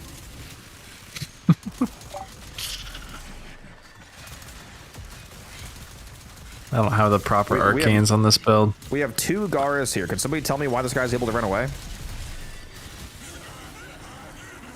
Oh, what you want from me? Just as a reminder to the Gara players, the glass wall that you can spawn traps them. They can't get through it because they don't attack it. He went through it like twice. No, you shattered it twice with your first ability. Yeah. That's what I thought. No. Pixie. No. No. You hear that silence, chat? You hear that? Look, no brain. Yeah, Too busy fighting. It's funny how they go through when you fucking explode it. Yeah, it's crazy how that works. You know. I guess don't take optimism on Titania? No, it's because it's slowing you down like crazy. Oh, yeah, and you can't. It's slowing me down. That's why. And you can't technically roll as Titania, so. Yeah. Get fucked. Frozen solid. Just sitting there. Well, if you're playing as Drifter, the Drifter can roll. If you go into your operator out of your 4 and roll as your Drifter, does it remove sex? No, it does not. Okay, so it only counts frame. Yeah, on the next Legacy, drop your 4. I mean, just one of you can do if you want, so one of you can still DPS with a 1.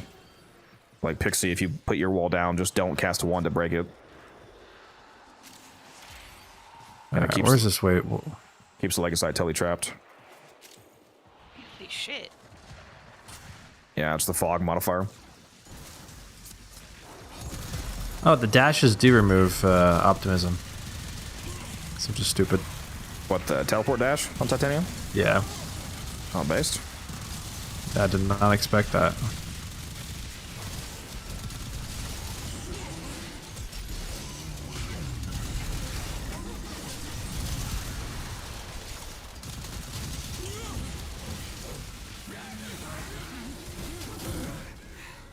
Yeah, much easier to kill. Yeah, this was. I think this is the hardest one. Don't you dare turn that into a mentor speech.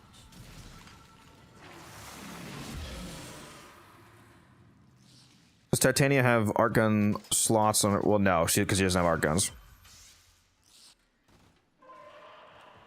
She only has the one regular slot. The Dex Pixie are not technically art guns. You know, it is literally an art gun though, because it uses art gun mods. Is the Arquebex on the Void Rig, and that did not get the arcane slots, which is unfortunate. It would be funny to see how much damage. What? It didn't? No, it did not. That's strange. Although, I mean, what? I mean, doesn't need it. Literally deals 100,000 unmodded damage, or modded damage rather. 15,000 unmodded damage. But I want more. Yeah, I want to see how much damage the Arquebex would do with 2 arcane slots. But yeah, the Arquebex is literally an art gun. It takes art gun mods, and it's exalted. So they should add that. That'd be nuts. I'm not sure. I'm not sure how much of an oversight it was, as opposed to just they just don't want to give it the art gun arcanes because it's just so strong already.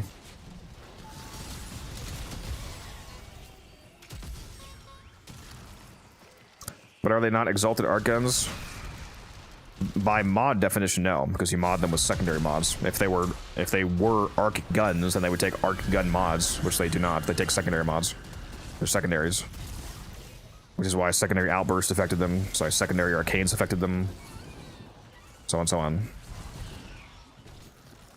By coding definition, they're secondaries. I think someone said something about the counting as heavy weapons and ETA. If anybody didn't use crewmate yet, use that. Yeah, for the purposes of some like challenge or something, Titania counts, but in terms of mods, it's not an art gun. Right, yeah, makes sense. Now that last one was an ugly son of a bitch. Yeah, reminded me of this kid in middle school who used to pull my hair and then run away. Gods, if I could find him now. What were we doing? Oh yeah, next experiment.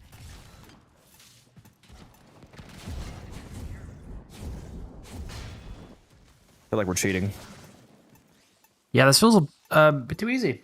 Combination of the attenuation changes and this loadout is pretty ridiculous.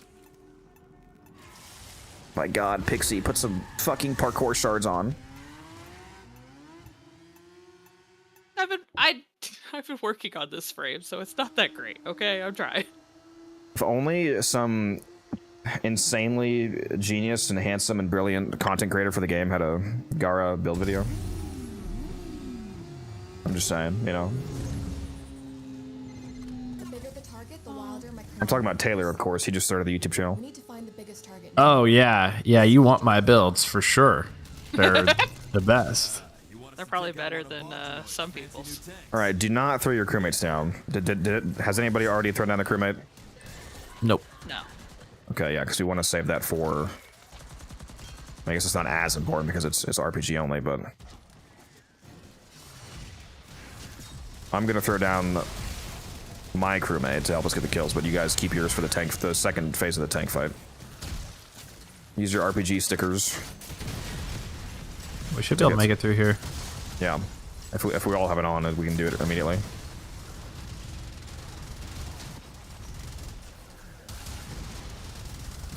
It's just, yeah, 4x3. We should. I don't know if everybody took that down or not. Did we all take the RPG sticker or no? No, 'cause I don't think I have it. Oh my God. Look. I just unlocked this. Oh, ETA?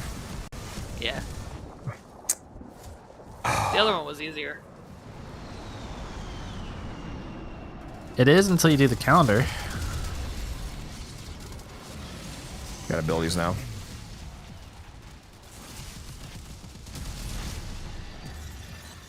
They're raining RPGs out of the sky.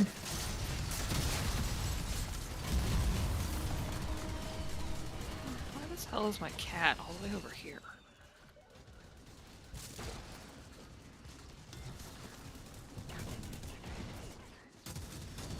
Talking about real life cat, or what do you mean?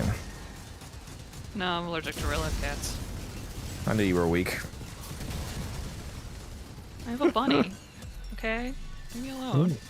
Nice.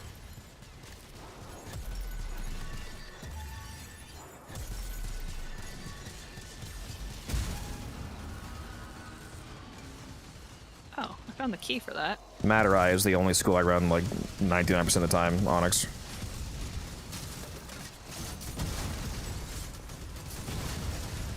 Again, make sure you guys use your stickers if they're off cooldown.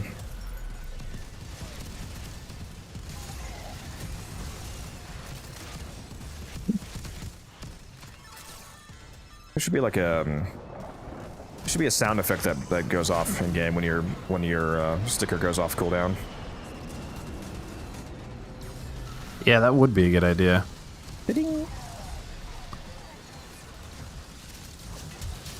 Refill sound. It sucks that you can't pick these up as operator. It makes sense, but yeah, that's the first thing I tried to do when this came out. See if I could double stack them. We're not through still? It takes 20. The amount of shot scales with player count. Oh. I just need somebody to shoot it once and we're good. If anybody has a RPG on them. Unfortunately, you used mine already. We're good.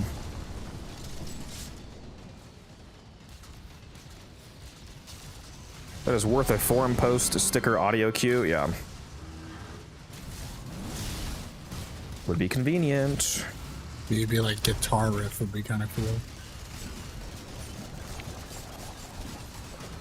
That'll be kind of cool. Chat. Why am I unarmed? Am I I'm unarmed and I can't pull out an RPG sticker. Me too. Can I grab one of these? If you pick up an RPG off the ground, it should fix you. Alright, I got them all, guys. I'll kill them. There we go. Now my weapons are back. Just kill everything that's coming in.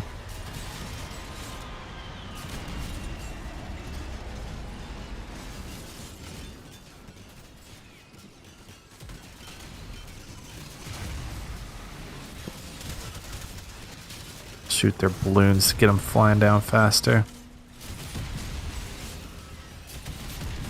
Yep. This is a lot easier when you're eye level with these balloons. It's true.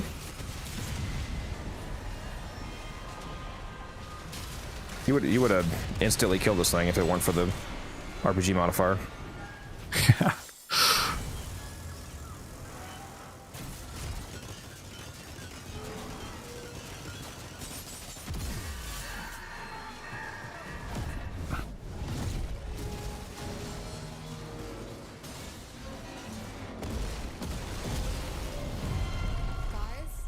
I'm picking up some strange readings. What just happened? Yeah. Turns out that tank was a real can of worms. Put your crewmates down. Just to help clear the ads.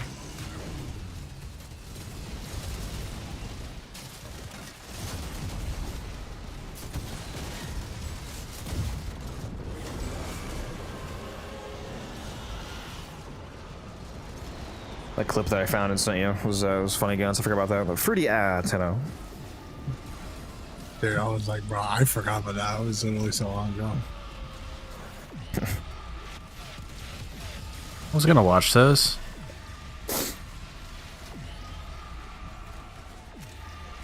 Yeah, I forget why I even said that, but it was just some clip we were doing Onslaught. I was like, fruity Tenno, and he just goes, why?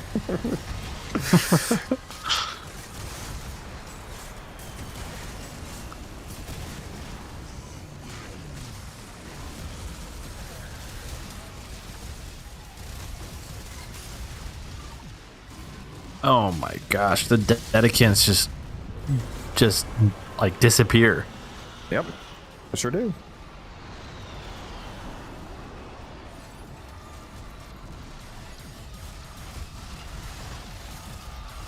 Do they die on impact if you shoot their balloons? Yep. If you shoot them when they're really high up, the fall kills them. Oh, that's nice.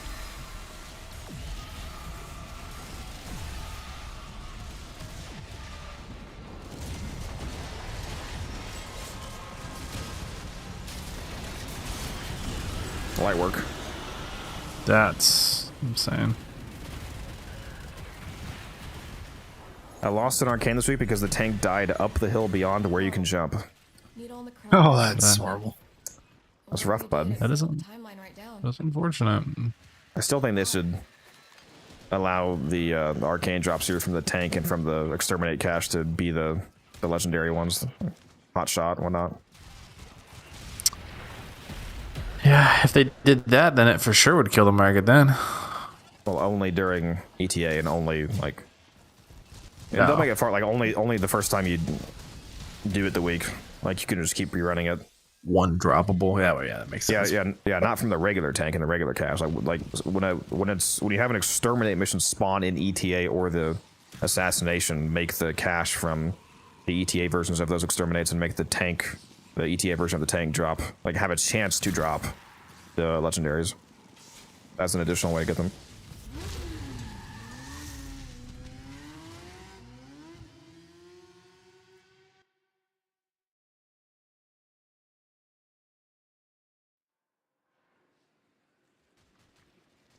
What mission is this? It's Elite Temporal Archimedia. It's an endgame weekly that you unlock after getting rank 5 in the Hex Syndicate. It's done is what it is.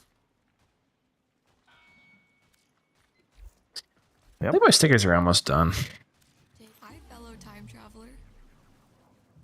Who would you like the next reworked frame to be? Might just have to be Chroma again or have it be Limbo. Limbo's amazing, don't get me wrong. Just needs a little changing.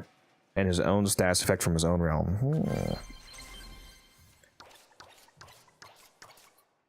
Yeah, you could give some tweaks to Chroma to make him have a more cohesive kit. I think under the right scenario, he's already quite good just for Vex Arbor alone, but yeah, he's fourth. He really has no use outside of credit generation. Look, pretty.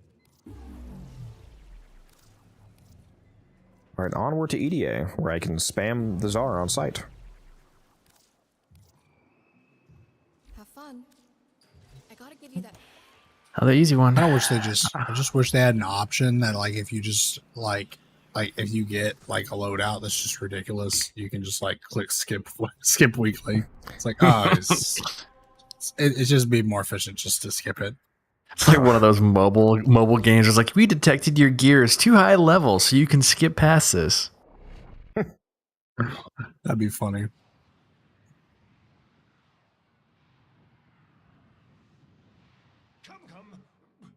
I mean, I want to play Gyre, and I probably won't get any kills.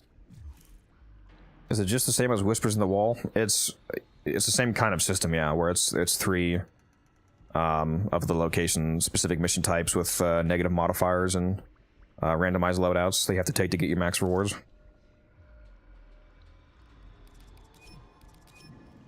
Inviting you all.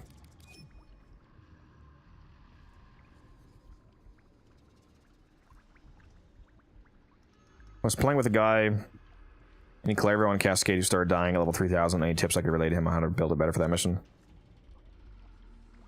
If you're playing an augmented Calabria, then the enemy level should NBK Destroyer with a 42-person raid. Appreciate that. How you doing? What up, everybody? I'm assuming you just ended your stream. Hopefully you had a good one. I'm sure you were playing Cascade with Titania again, knowing you. Hello, Raiders. Make sure you guys all go check out NBK's stream. I'm still stupid and I don't have the shout out command. That's my bad. So go click on his name and go check out his channel. Drop him a follow. Again, I appreciate that, Ray. We're just about to do the weekly Deep Worker Media because I have not done that yet because I've been lazy. Actually, it's a lie. I've been waiting on Taylor. It's his fault. True. I'll take blame. Thank you for the follows, everybody. Appreciate that. You're about to experience the easiest elite Deep Worker Media you've ever seen because the game gave me Sight 09 and the Q-Vizar, which is a disgusting combination, so this will be fun. We must conquer or we must die. If we fail life. Trying to figure out which ability I want to, or which modifier I'm going to turn off. May our sacrifice be forever unknown. Yeah, it's gonna be really funny with me bringing Wisp. Yeah. Oh my gosh. I think I might turn off. I don't know. Does abbreviated abilities even really matter to me? Maybe I'll turn off the operator one. Exterminate, survival, mirror defense. Nah, I'll do abbreviated abilities. Yeah, the other weapons don't even matter. I also got that base assist. Nice.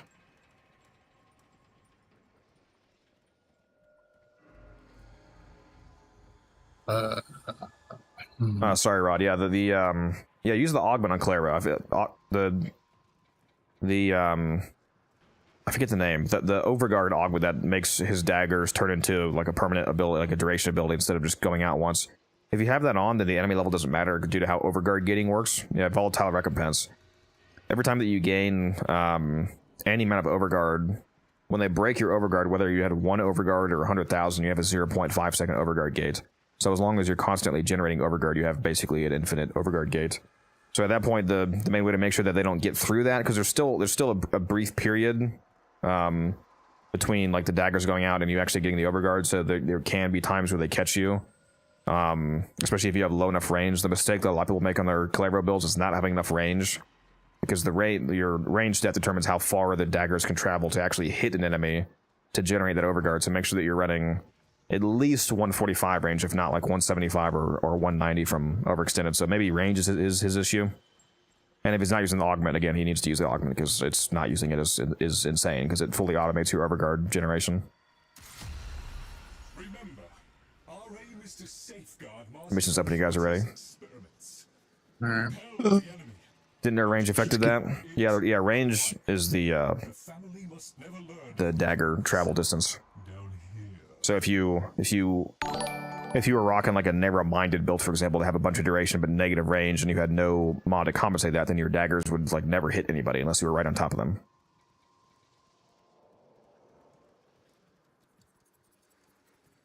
Range is a useful static clever anyway, because if you like to use his collective curse ability, collective curse determines the range of that linking wave. So if you want to hit a massive group of enemies to make them all share damage, then that's a relevant stat regardless. Very good ability. Especially with Oberon Smite. Helmet's on. Yeah, I didn't think about that. That would be very strong.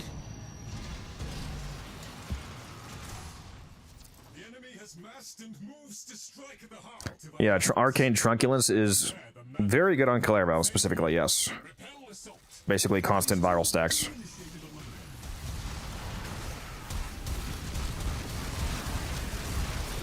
Your crewmates down. And good luck getting kills. I was saying that because that's going to matter. You've already got 2 crewmates. I am the crewmate. I am the one who's ours. I'll just come and pillage. They call me wherever you're standing.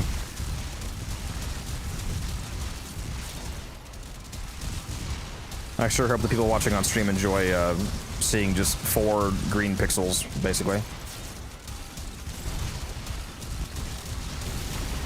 It's so blinding. Yeah, I'm not even watching stream and I'm blinded. What? Bitrate goes burr. Yeah. Where am I going? You see, this is one of those ETAs where the enemy has the modifier and it just says survive. Good luck.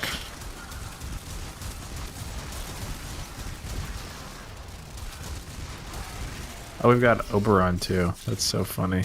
This is ridiculous. This might be a survival mission, but not for me.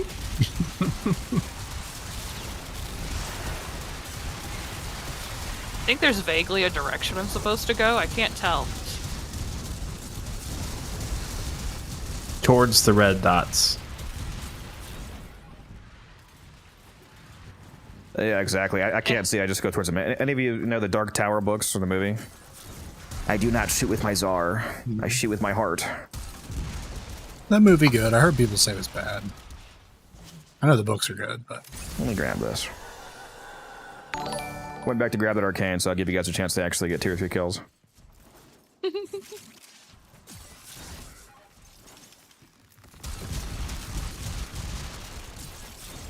I shoot not with my czar. I shoot with my heart.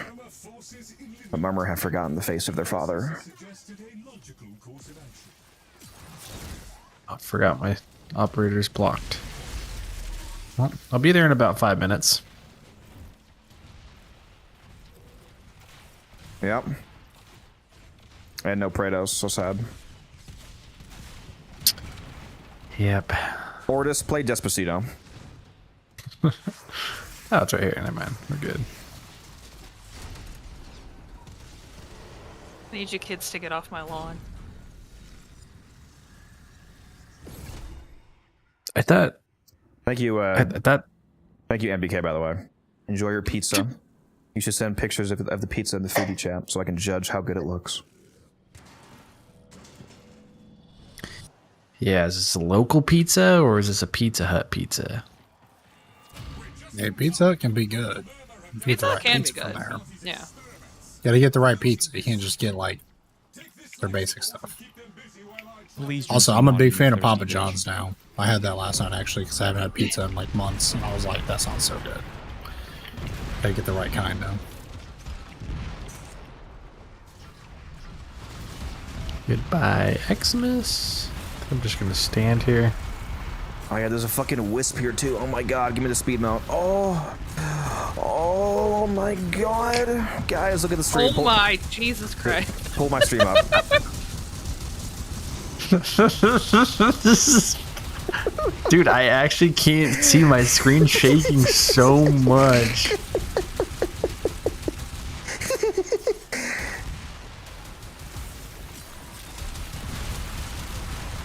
It wouldn't even matter if attenuation was changed when we have this. I just killed 7 people in chat that had epilepsy. You said what wouldn't matter? I said the changes to attenuation wouldn't have even mattered.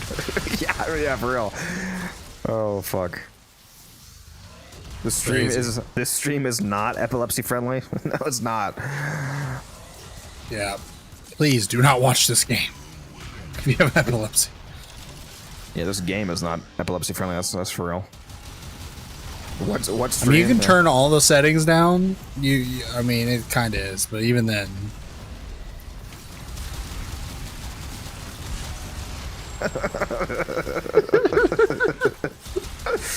Oh my god, bro! Wow. Crazy. I'm actually just going AFK. What? You need to carry though. Anything interesting going on in the world today? Let's go check. You know that world meme news? that like bulky Russian dude just looking at his monitor and all like somebody throws a flashbang and it just goes like bright white and he's just staring. Have you seen that? Yeah. Just yeah. I love that meme. It's so funny. It's me constantly. CSGO Flash.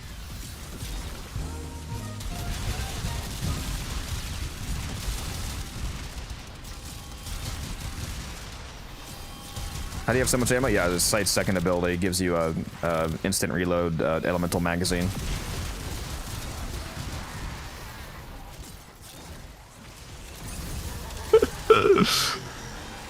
Some of these comments are too funny. It's balanced, I promise. What comments? Twitch chat.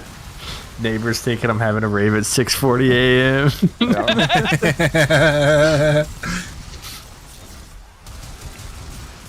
That's just ridiculous. It just disappears, dude.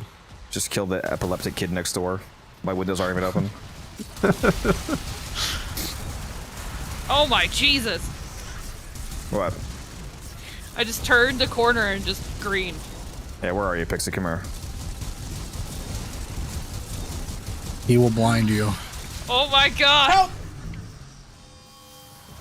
I thought my energy color was annoying. Yeah, oh yeah, I made it this specific green on purpose, trust me. Look at you just chilling over here, Taylor. You're just like, I'm just gonna... There's just nothing for me to kill. I can't It's even like, keep what's the point? There's no reason. I can't keep my 3rd and 4th up, so I'll just cry over here in the corner.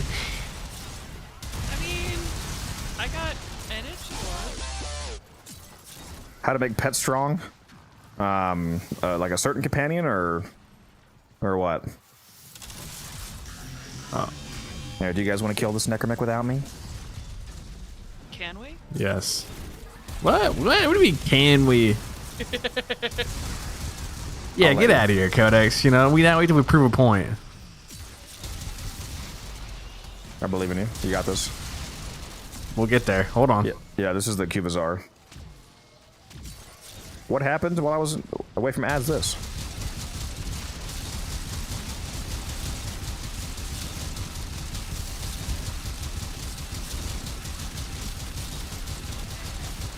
Would love to shoot its back. I know, right? I think I just saw God. We did it, guys. Took you long enough. Yeah, it only took us like a minute. Instead of like 1 second. Sight in the Tsar is a completely balanced loadout, guys. You sure? I think it's underpowered. I think it needs more. Yeah, please buff it, please. Yeah, I think Sight's second ability should also quadruple your active modded multi-shot. Yeah, I also think there should be a special cosmetic effect that makes all explosions triple the size. Oh my god! This is gonna be a short.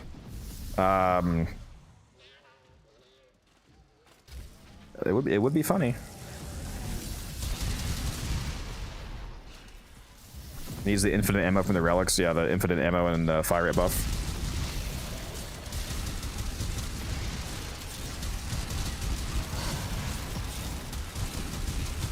Oh, hold on. Let me just get this guy out here. That is true. There is still no augments for Sight. Can't wait for the resupply augment. I'll say, what augment could he possibly need? Hey, we're gonna fail the mission. Are you ready to go get no air? Go get some air then. I don't even have operator. Holy shit, we're actually gonna... No, we're good. Not. No, we're not. Bro thinks I would actually let us fail. It's crazy. It didn't even matter. It's so funny. By like 3 seconds. It was all just deploy so I could make it to extraction second.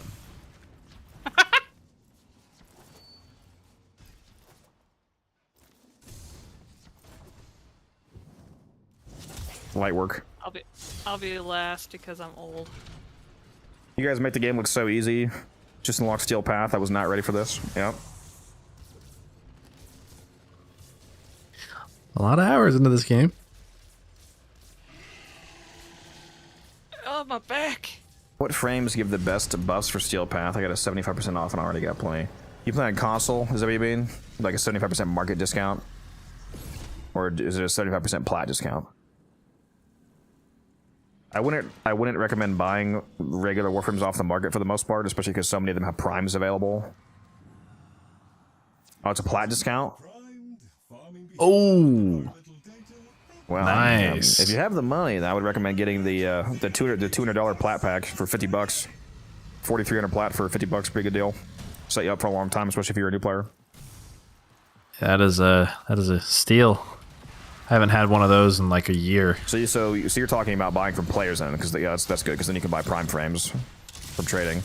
Well, I went down. Somebody get me up as an operator.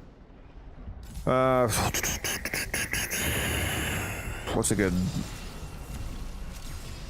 vaulted frame you could buy? Dante. Nova. Nova just recently went back into the vault, so her price is still a bit lower than it will be. Nova Prime would be one of the first frames that I would say.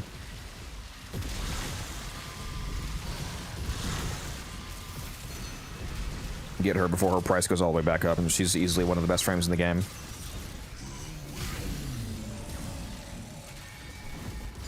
Alright, you got a healer on this one? Okay, I'll put a healer on the next one. I have a Nova Prime set I could sell. Waiting for the augment that allows your teammates to shoot through walls, yeah. Gives everyone infinite sight through walls. So you can just see the enemy spawning. Waiting for the augment that just turns resupply into sentient surge, and enemies killed with elemental ammo with weak point kills, every 5 weak point kills, refills your magazine or some shit. I hope not. Why? Because then I'll be forced to play him 24/7. He's too good. Choice.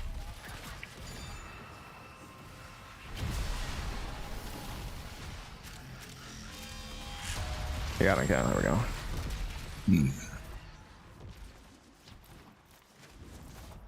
Mill operator for this part is brutal. Yeah. Yep, sure is. It's gonna be the hardest part of the mission. No, that's actually me after seeing my lowdown, but then there's that. My bad, I didn't say that. My bad, chat. PG stream.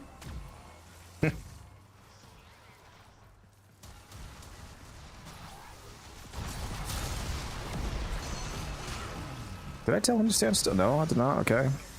Can you please stand still on this, buddy? There you go. Dude, once they just run off, they are impossible to get back.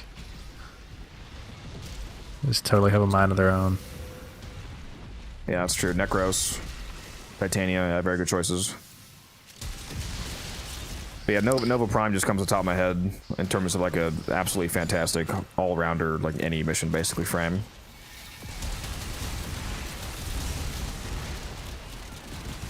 What would your recommendation to new players be for like just getting to Steel Path? And is it interception?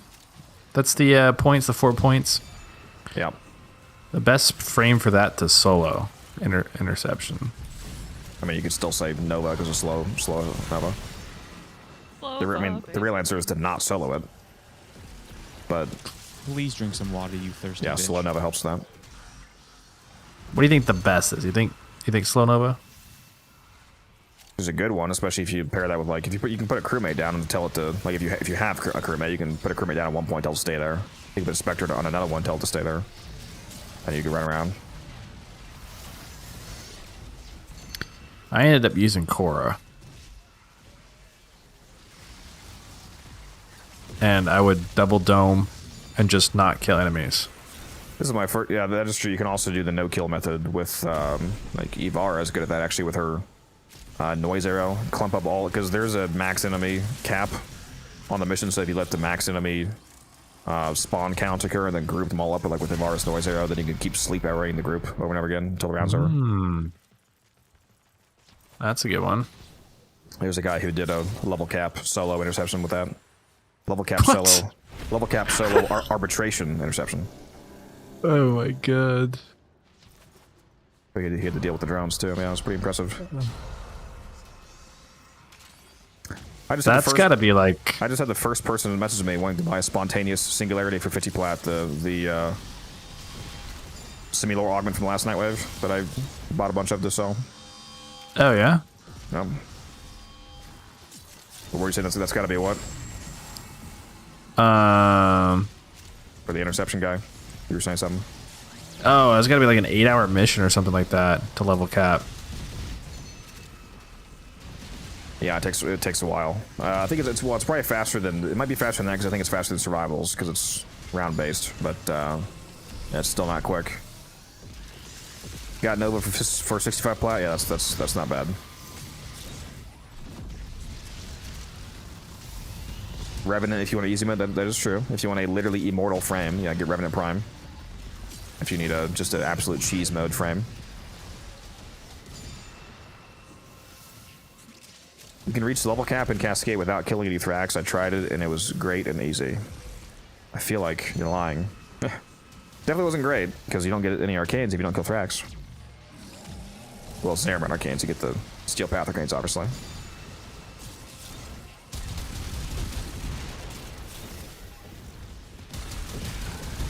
Yeah, killing enemies has nothing to do with level scaling in Cascade. It's the Exilizer amount.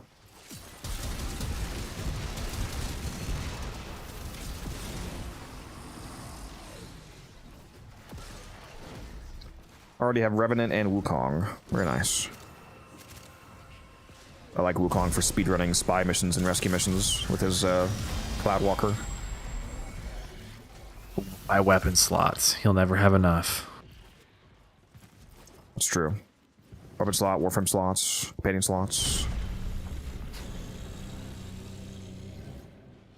That is like the best part about like the end game is getting the weapons and not trashing them, and just being able to go back to like basically whatever you want, whenever you want, and just try it. Yeah, I just started Warframe last month. Are Prime Warframes essential early on, or when should I start getting them? Thanks. Prime Warframes? No, they are, by definition, they're never essential. There's when you get a Prime Warframe, it's just base stat bumps. It's not like other games where it's like a superior version of the character with stronger abilities. Like if you have Rhino, for example, and you cast your Roar buff, like Rhino Prime doesn't have like a stronger Roar, for example. All of the abilities are the same, and they just scale off mods. So the only thing that Prime Warframes gain are like, you know, slightly higher base health or base shields or sometimes sprint speed. The main relevant stat that Prime Warframes get is typically more energy. So you have higher energy economy and you cast abilities. That's like the one like mostly relevant stat. But you could use all non-Prime frames and be completely fine if you. It's because it's 99% about the mods that you have, not Prime versus non-Prime. Now when it comes to weapons, the distinction between weapon variants is a lot more important because base stat bumps on weapons is a large point of how good they are. Like if a weapon has 25% crit chance versus 20%, that is actually a noticeable bump in, you know, damage per second and whatnot. So it matters for weapons, but for Warframes not as much. Now you do still want Prime versions of Warframes, obviously, because they are the best version of the frame. So primarily the reason why you want to get a Prime Warframe is because of the, you don't want to waste investment. Like if you get like non-Prime Korra, for example, and you fully forma out her Whip Claw and her Venari and the frame, but then you go and get Korra Prime, now all of that forma is basically wasted. So if you're able to get the Prime, it's ideal for the sake of investment. But no, in terms of gameplay, they're not mandatory. That is true. They do look better. That is true. There is the fashion element. The true ending. Yeah. They do look significantly better in that front. Man, we got terrible shards again this week. Yeah, what did we actually? I wasn't even really paying attention. What the fuck did we need to get from that? Melee Arcane Adapter. Based. Oh, I think I saw the Azure shard from. Yeah. In town. On to the Netracell. Yeah, what'll it be? How much master rank do you miss by not using Prime Warframes, I wonder?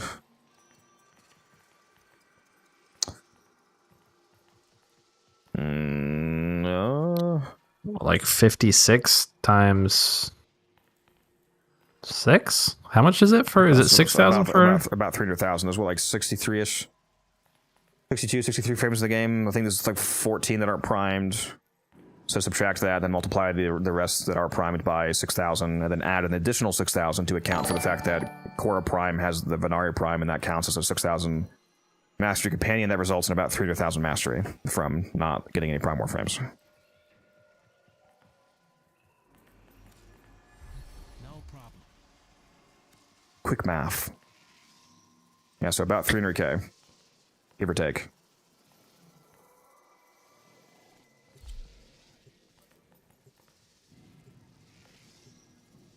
Yeah, I bet a lot of you forgot about Korra Prime being worth 12,000, not 6,000.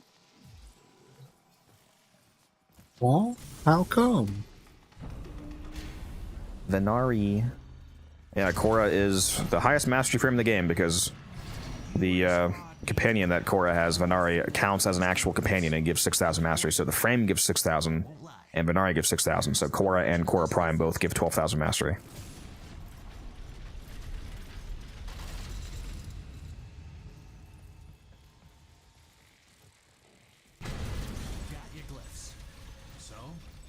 There's a few other frames that do that, right? Sevagoth Spectre? No, the shadow form of Sevagoth does not count as another warframe.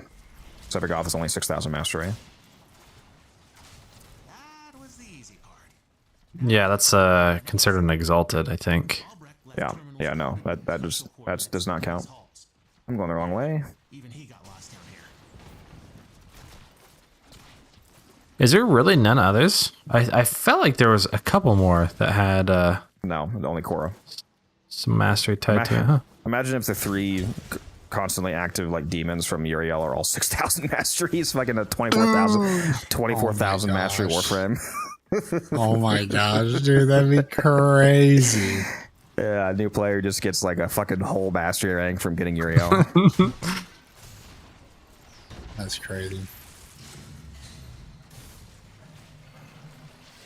I meant to ask. I need to go back and watch it. I was busy. This is extra. The Soul Frame founder packs. Did they announce anything details about them or no? Come over here to where I am, guys. They're over here somewhere. They showed them. Yeah, they didn't confirm the pricing though. Well, I went past $700. Steve said that the individual packs are likely around $30, but I don't think he didn't say the like the highest pack. You guys need to open this over here. Oh my god, Pixie, why are you so insanely fucking far away?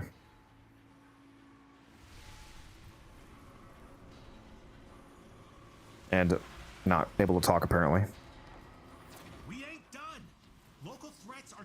She hates us. Yep. Yeah, they showed some more details and the skins for that. How are console players supposed to get Soul Frame? It's not on console yet. The game's not even out yet. It will be. Yeah, it's not technically out. It's like alpha. Is it still considered alpha or is it considered beta now? It's pre-alpha. Yeah, it's pre-alpha. Okay. That's what they consider it.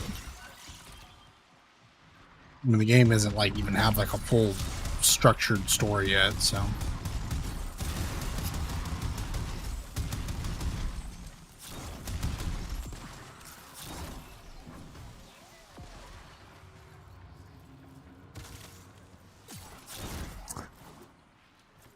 Pixie, are you there? Like, hello? Microphone stop working? No. I was just muted because I was coughing. I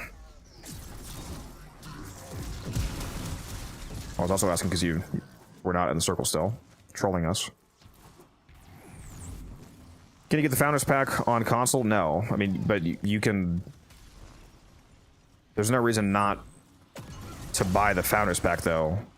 Even though it's not... The game's going to be crossplay, so just go buy the Founders Pack, and then when the game actually comes out, it's going to be a crossplay game, and you'll have the Founders Pack. So you'll have it. Yeah, it'll be just like Warframe. Like, people who are founders...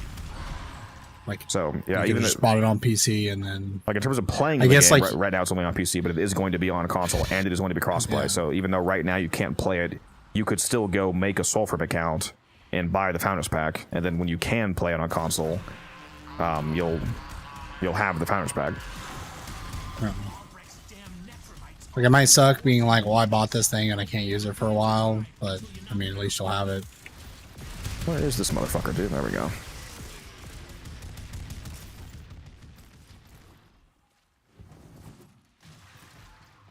I don't think they gave us a cutoff date. They Probably go for a while, right? You can buy them for probably pretty. They go live on the pretty well. 25th. Guns, if you're buying one. Are you buying one, by the way? At some point, yes. Hopefully. You know which one you're getting? Like, are you getting just the highest one, or are you No, buying? I have no idea. I have no idea. I have to look. I have to look at them. I mean, I'd like to buy the highest one, but you know, just depends on a lot of things. He said this is going to be substantially cheaper than Warframe, so it's not going to be like the 250. It's probably going to be like 100 or something for the highest one. Oh, if it's like that, then I'm probably yeah. Dude, where are all the fucking enemies? What is going on?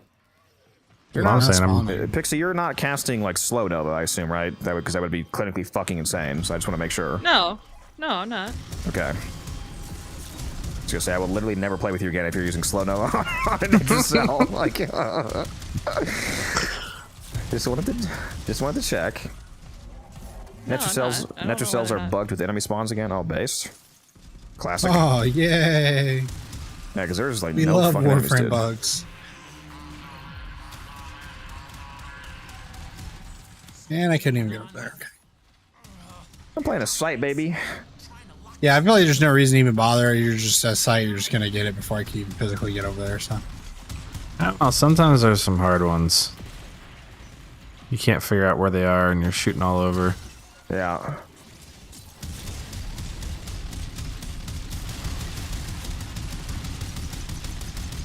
The one thing in the game that I wish the waypoint was a direct line, so I could just fucking aim right at it. Yeah.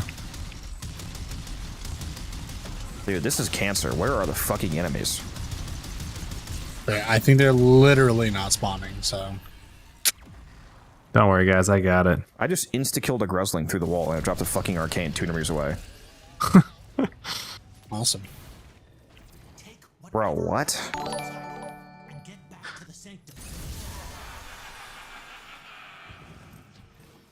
Voice Drifter, thank you for the follow. Do you voice the Drifter? That's crazy. Be insane. Yeah, there was an actual voice actor in the stream one time. There was. I don't think you were here for that. Yeah, the guy who voices multiple characters in Warframe dropped by my my stream. Taylor. He one of the guys he does is Tilver Gore. Yeah, I was there. Oh, were you there for that? Yeah, that was cool. I think he does like 3 different people. I forget what the other characters are, but I know Tilver Gore was one of them. Was that one of them? Not Nif on you? Might have been. Pretty sure. It is sad the OG Ortis actor retired. Rip. I'm glad they're not replacing his lines, though. The new Ortis is only going to do the new lines. They're not going back and redoing them. That's good. Maybe a little sad. Crimmy, nice. Do you have his Mesmer skin mod? Yes. If you're asking if I use the Mesmer augment on my Revenant build, yes. What subsume do you suggest for Revenant? I currently only have 2 Roar and Nourish. I mean, it depends on what you want to do. Nourish is the main one that I use. My Revenant is a full slop Revenant. I mean, it's fully self-sustaining because I use Energy Nexus on my Revenant and Nourish over his 4. The 3 energy a second that you get from Energy Nexus is multiplied by the energy gain multiplier of Nourish. So if you have like a 3x Nourish multiplier, for example, then that means that you actually get 9 energy a second from Nexus instead of 3. So it's literally fucking impossible to run out of energy. And then you also get the free viral damage, obviously. Yeah, so it's pretty good. I also use Combat Discipline plus Arcane Avenger on my Revenant, so even though I can't actually take damage, whenever I kill somebody, Discipline hurts me a little bit, and that triggers Avenger. And the self-damage from Discipline also triggers the viral pulse on Nourish, so typically on Revenant, if you're using Nourish, you won't be able to benefit from the effect of when enemies deal damage to you, you pulse out the viral stack, but if you hurt yourself with Discipline, then boom, you're triggering it constantly. So that's another benefit. Don't forget your shards, friends. I think I just blew somebody's mind in chat with that tech. I can actually use a lower rank Discipline than I'm currently using. Let me, do I not have a rank 3 Discipline? There we go. And ideally, you use the lowest rank combat discipline that you can.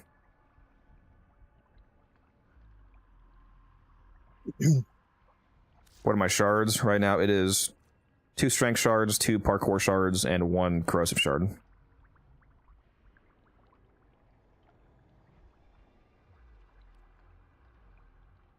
Which, I mean, you don't have to run that. You can run whatever you want. I would highly, highly recommend running at least 1 parkour shard. Everything else is up to taste.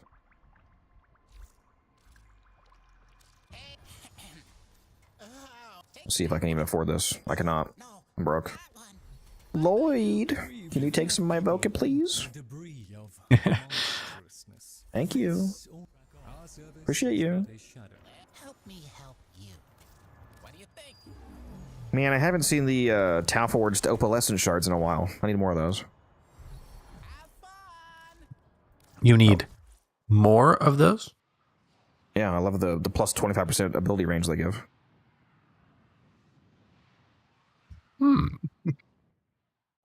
take one of those. At least one person in chat is going insane right now thinking that that's real. At least one of you right now just went fucking clinically insane when I said that because you think I'm not lying. I'm 100% lying. That's not a real thing, by the way. You would never lie. There's some people that think that. Never. I trust Codex with my life. Codex would never lie to me.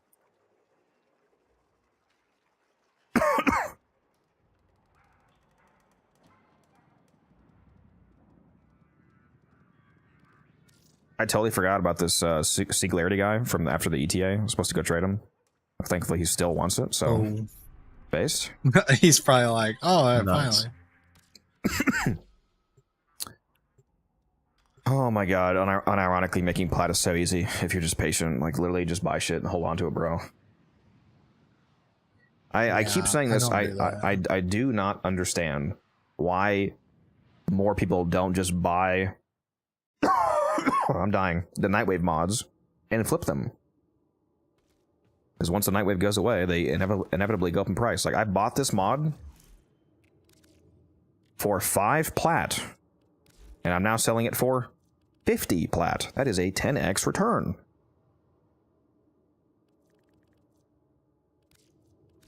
I have 7 of these.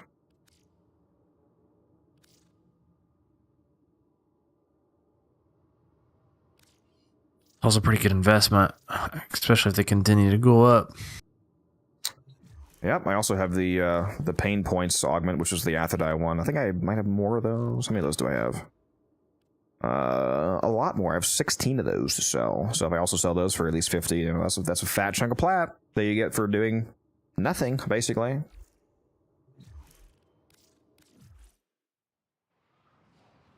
All right, I'm ready to do the Archon. I'm gonna go grab a quick bite. All right. Got I think it's a sabotage mobile defense.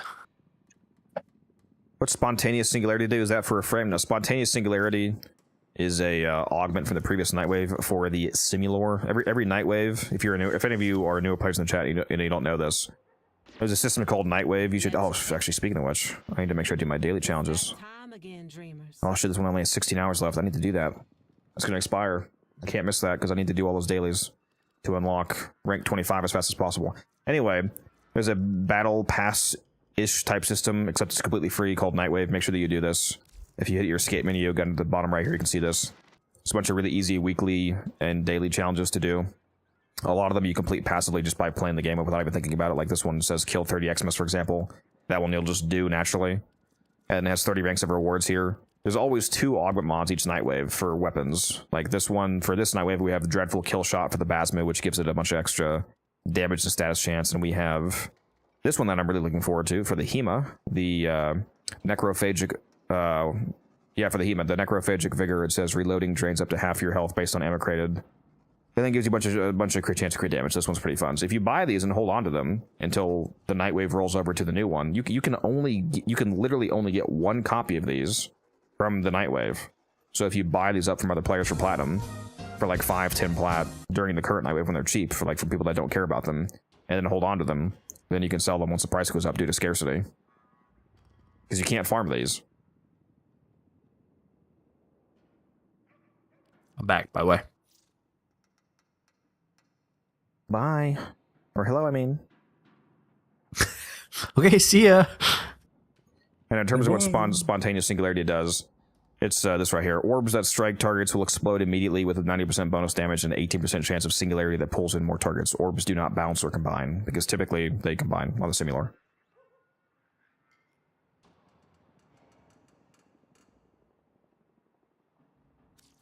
Speaking of Nightwave, I see feed the Helmuth as a challenge. What is that?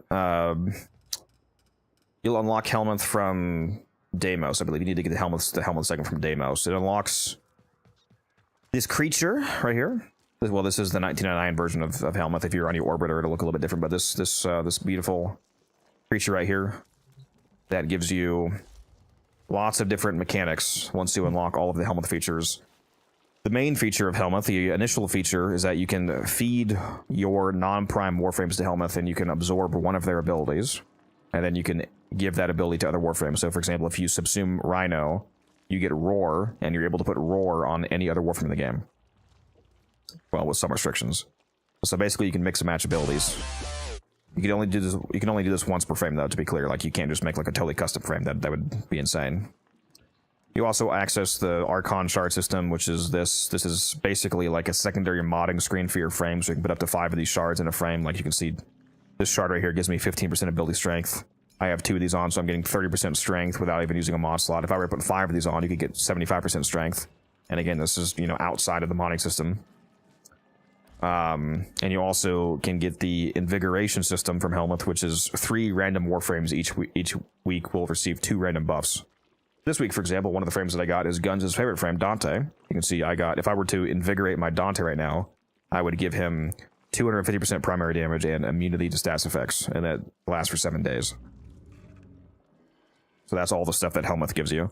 And in terms of feeding the Helmuth, you have to feed the Helmuth resources to have it do things for you. So you go to feed here, and then you just feed it these different resources, basically. And this is the challenge for the Nightwave, is just to give it any of this. So if I go in here and, you know, do that, for example, that would do the Nightwave challenge. Oh, I've got ability strength sprint speed on Saren.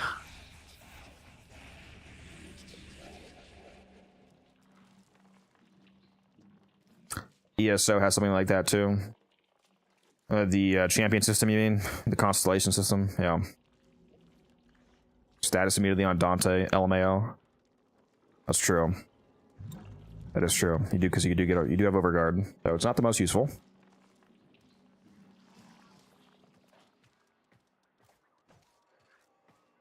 Yeah, Octavia is very boring. I agree, Pixie.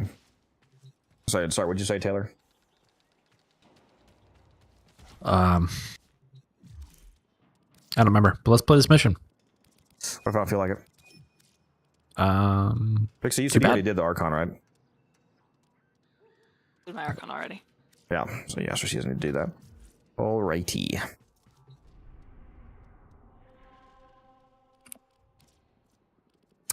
Sabotage excavation. Wukong it is.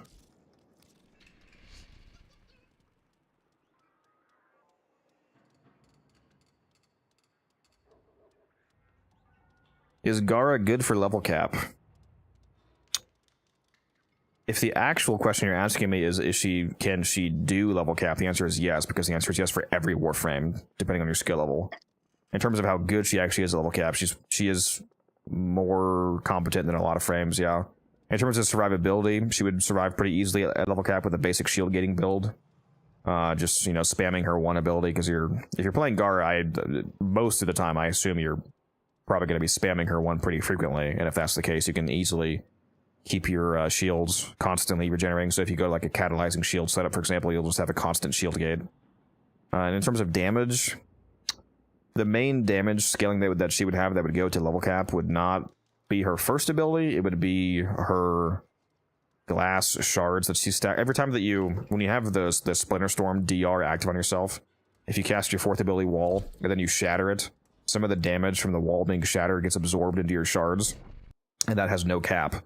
So as long as you keep refreshing your damage reduction and you keep shattering walls over and over and over again, you can stack up an infinite amount of damage. So if you stack up like, 100 million shard damage, you can just walk into enemies and they'll die, even at level cap.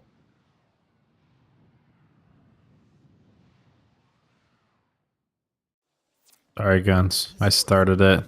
It is consuming huge amounts of Alright. and resources. Shut his facility. I saw you changing your build last second. I figured that you were just sitting here waiting. I think if you find her boring, that's a build problem. I'd have to extremely disagree with that, Weebin. If you're using the quote-unquote correct build on Octavia, then yes, she's boring. Because the classical Octavia build, the most effective Octavia build, is just, you know, staying in whatever the most optimal KPM spot is, turn invisible, and then you keep your mallet and amp out, and you just sit there, keep refreshing your visibility. That's fairly objectively, not even subjectively boring. Why am I moving? Why am I walking around instead of flying? It's Taylor's fault. Walking and talking. Sorry. Octavia is a objectively incredible Warframe in terms of performance, but yeah, I agree that I also find her not the most thrilling to play.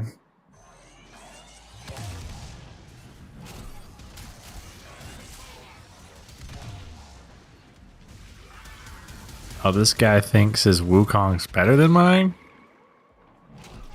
Oh, Fashion off. I would right never now. think that. See, I know that. I don't think that.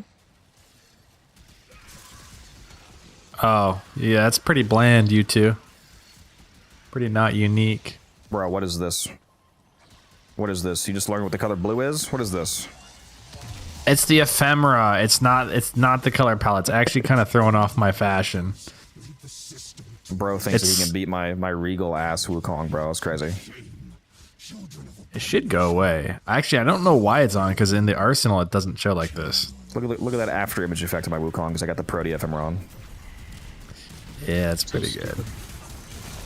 Pay to win. Yeah, real. The only pay to win in Warframe Literally is fashion. pay to win. Yeah, literally. Yeah, I do like Zaku. Yeah, Zaku's a great frame.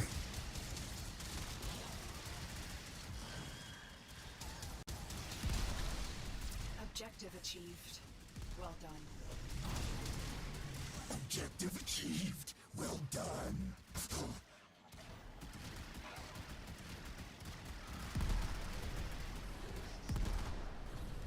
I have to take off this ephemera as soon as possible.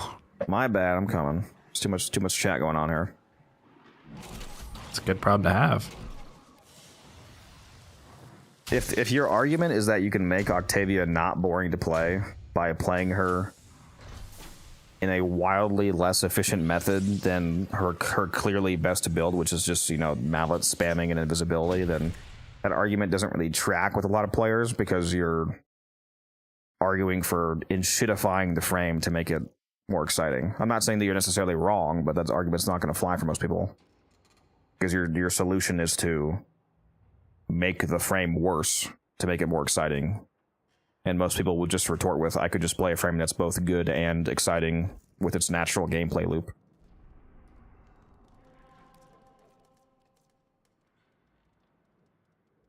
Next one's an excavation.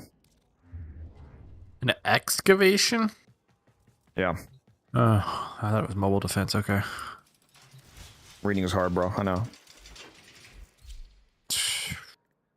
Am I whipping out the frost? I think I am. I didn't know. You guys can read? Just barely. Only words that are in Warframe. Feel that.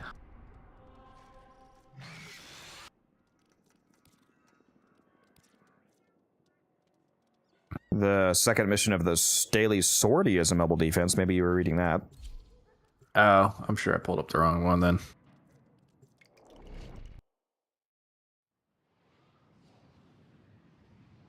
Gotta play my Davy Jones Warframe. What, Hydroid? Yep. God, this skin is just so good. Extract it before Narmer can. Yeah, you can still farm Zaku, he's not vaulted yet. In the hour of my sacrifice, you turned your face away. Goss is about to get vaulted, and then Protea next, I think. No place for you in the eternal fields of Tau. The excavator has been deployed. Strike down power carrier enemies. Take their fuel cells and bring the cells to the excavator to keep it powered. If you're talking about buying a frame with plat, Womp, make sure that you're buying the Prime version from a player. Don't buy regular Zaku off the market. That would be the worst version of the frame, and it would cost more than buying Zaku Prime. Like, it's like hundreds of plat to buy a frame off the market. But you can buy the Prime version for under 100 off a player. Chill Potato, thank you for the follow, appreciate that.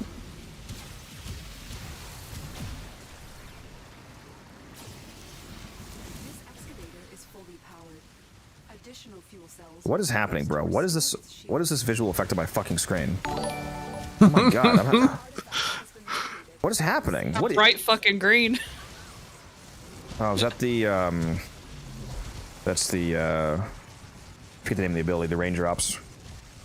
My god! What is this fucking energy color? This is absolute cancer. And bro was whining about my fucking sight. This is insane. Dude, isn't it so good? You could overlap all of them, and I'm also using Thermal awful. Sunder. Oh my god, dude. It's like it's piss all over the ground. It's gold. It's Davy Jones, guys. No, it's on theme. That's urine. I don't care what you say. Oh, there's a gold, right? Golden shower. Yeah, that is true. Make sure you bring cores over. No. Tempest Barrage, yeah.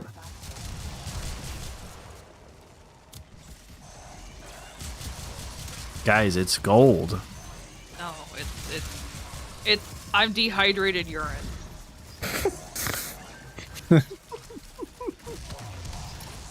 She would know, guys. She's an expert on this. I'm old.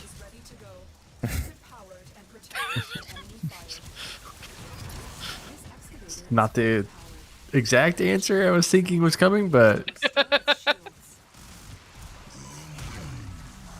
This is the one that won't get me demonetized.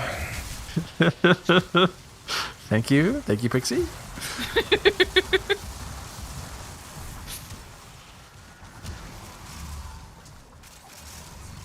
Gold equals copium. Guys, he's a pirate.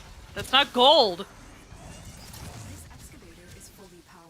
He's a pirate. There's no other. It's a Roken P, pure gold. They genetically modify themselves to just urinate liquid gold. I mean, I make a lot of money just being able to be gold.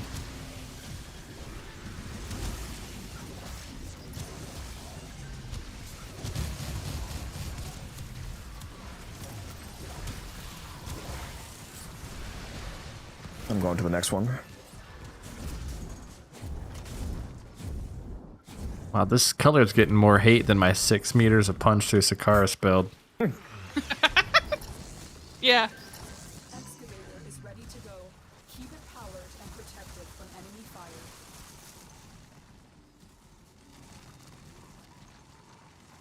He has to make it a better yellow than that. He already has the best yellow, though. What do you mean?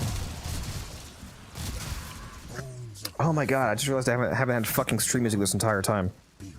Jesus, why are you guys just letting me stream for hours with no music in the background? Yeah, I have it muted, so I would never know. It's my fault. Oh my god, guys. I'm over here just vibing in the vacuum of absolute silence.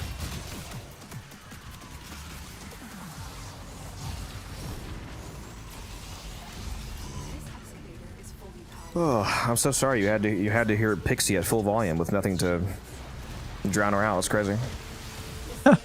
That is crazy. Damn. Got roasted. She's like, why do I even join the stream anymore?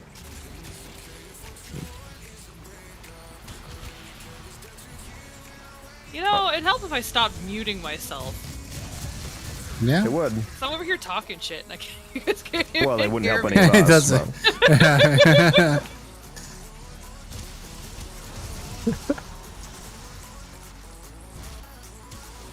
All right, Piss Man's got this one. You guys can go to the next one. You've got to change your gamer tag. Actually, no, don't do that. You'll get banned immediately. Do not change your name to Piss Man. That's not going to end well. Rename it Octicore to the Piss Stream. It's so good.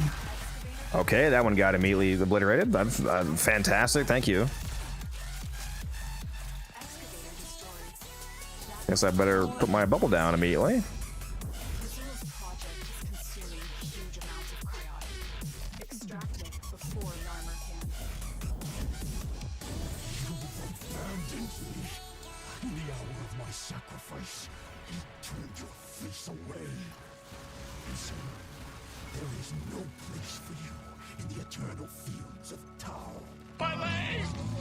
I don't know why I just thought of it. Have you guys, Taylor, have you seen those, or Taylor and Gads, have you seen those memes of the really compressed guy from Avatar? And it's like wordplay memes. It's like, so.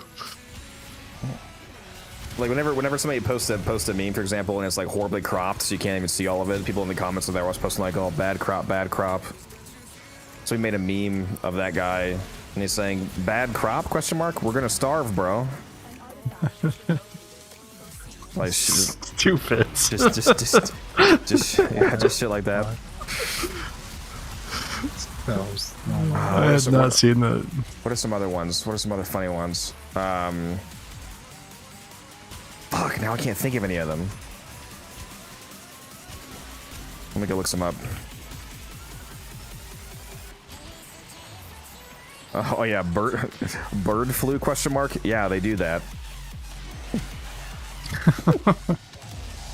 It's like total dad jokes. Amazing. I guess we do need a replacement since Wildcat's not here. That is true. Or we could just not. No, there's just an option to not do it. My Panzer's name is Cancer Prime. That's crazy, bro. Okay. That's insane work.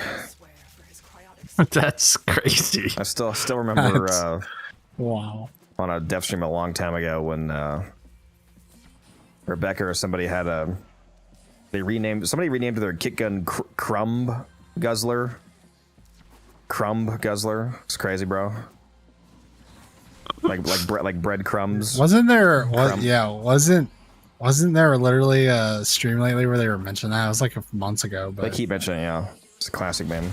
It's like 28 million registered losers instead of users when she said that. Somebody was fucking like interviewing Rebecca, and she's like, yeah, this was years ago. She was like, yeah, Warframe now has 28 million registered losers. I was like, that's wow. What a slip. Man, just like, okay, so now we know.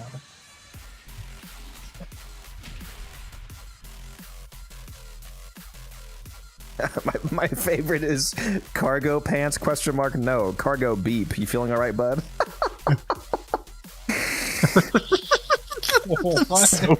That's so fucking stupid, dude.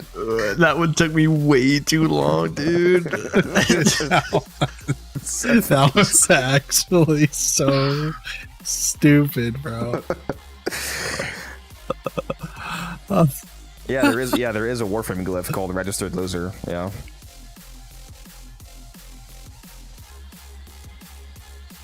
Oh man. We need the Crumb Guzzler glyph. Yeah, that would be something. What's up, Tater? Tater Tor Games? I want to call you Tater Tot. It's not Tater Tot, though. Tater Tor.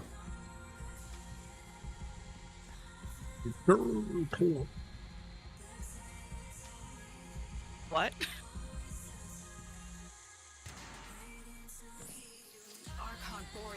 Alright, time for this extremely difficult fight right here. Apollo, thank you for the follow. It's more like an RC car race. Who's gonna make it there first? Yep.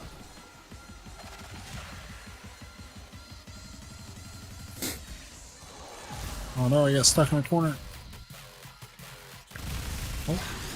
Loser has to take 10 shots. Oh no.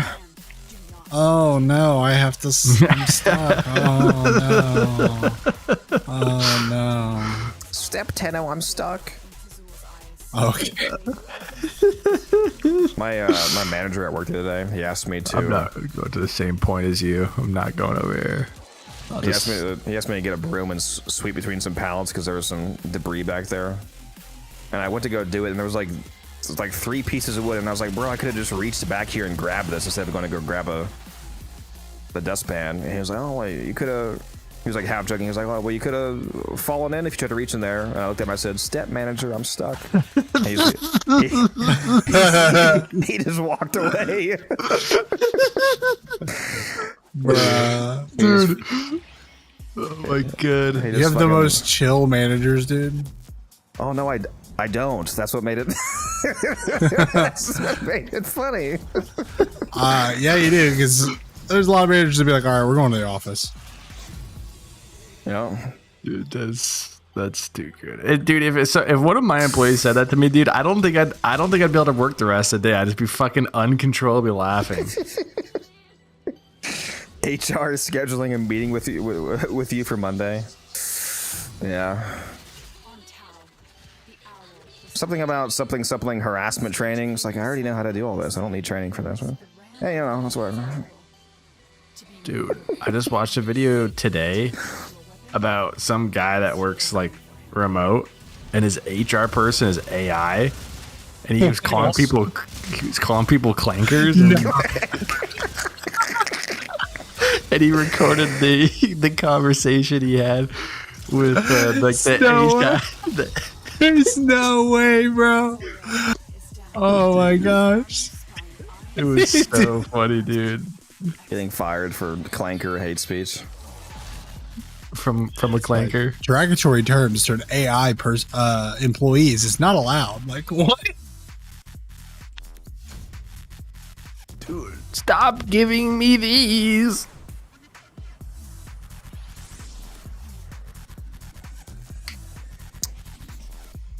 What do you mean, stop giving you these? I don't want any. I don't want any. Or oh, wait. We find the wrong Archon then, bud. Yeah, well, I'm not gonna not do it. Had a soldier fall off a chair and got stuck because of his gear. Looked up at the closest sergeant and said, hold on. And said, step sergeant, I'm stuck, to the guy in charge of us. That's crazy.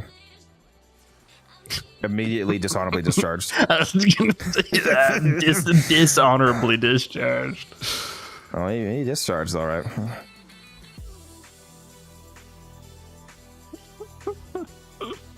Melee ribbon mod. What's the challenge? Well, I don't know if you like doing this. Open it. Okina. Sigma and Octantis. More like Sugma garbage. No, thank you. That roll is actually not bad, though. Heat, attack speed. Well, it's that negative saturation. And damage to infested, so not great. To be honest, I would have just shot him. What the fuck? Oh my gosh. Just puts him down like a dog. All right. This escalated quickly. The most rapid, dishonorable discharge.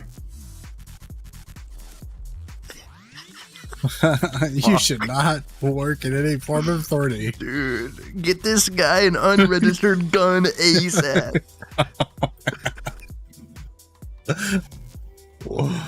Oh my gosh.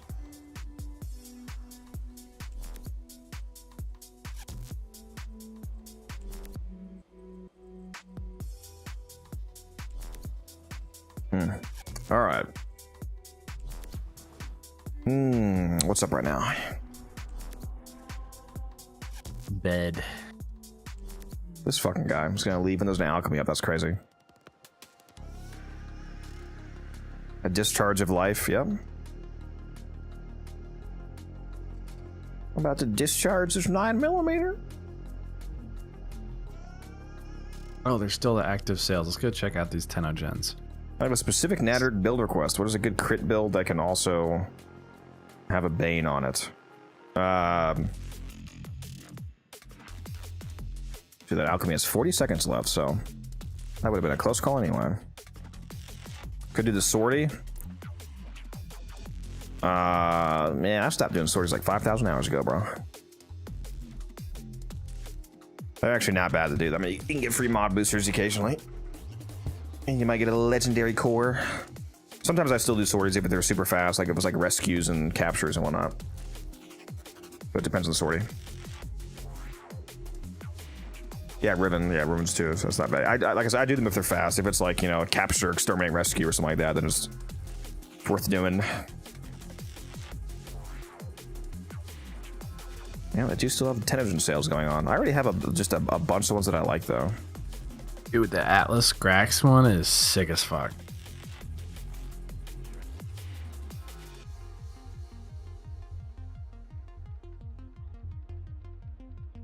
But he's got his big stone skin. I don't like that one. Don't like that one. This fucking guy. That shouldn't have been a surprise to you. That's true. Oh, the Repola, whatever that's super popular. The old Cape Cyandan is on sale. Rapala. Oh, I guess I might consider this new Dagoth skin. I don't know if it's different enough to matter. Ooh, they got a good Proteus skin. It is kind of nice. Maybe I will. Of course, this isn't. Oh my god! Of course, this isn't on sale though. The Dagoth Yavin skin. Well, that thing is awesome looking. That is a really good looking Dagoth skin. So you do like it, Pixie? I do. Yeah, I might get that. I wish it's not. It's not one of the ones on sale though. It's the full $7. All right, guys. We need. I need 20 tier 3 subs right now, and I'll buy the Dagoth Yavin skin.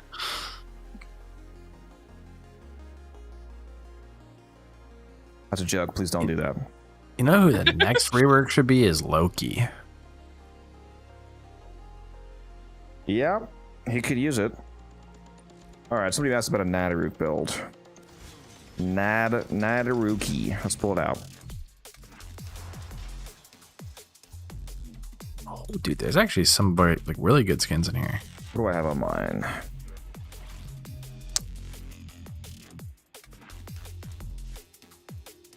Yeah, I have like 90% of the Nova skins. I mean, you could basically just use this build that I have right here. And I typically run reinforced spawn on my companions, so even though I don't have a fire rate mod equipped, I do have 60% fire rate for the charge time. This is a viral heat build. You could also do... Wait a minute. Why do I have so many elemental mods on this? I feel like this is too many.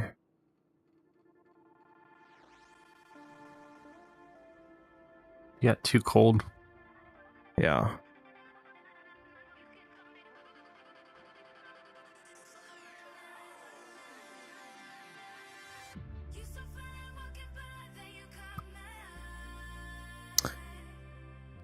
Not sure why I did that. I feel like this was, yeah. I feel like I could run a better mod here than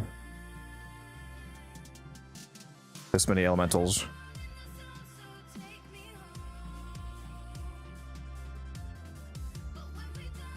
Like maybe galvanized scope if you want to have insane crit chance. It doesn't really matter. I mean, the thing does so much damage with a half decent build, especially if you're buffing it with any of the, you know, number of buffing Warframe effects. You're gonna fuck everybody you shoot at insanely hard. So.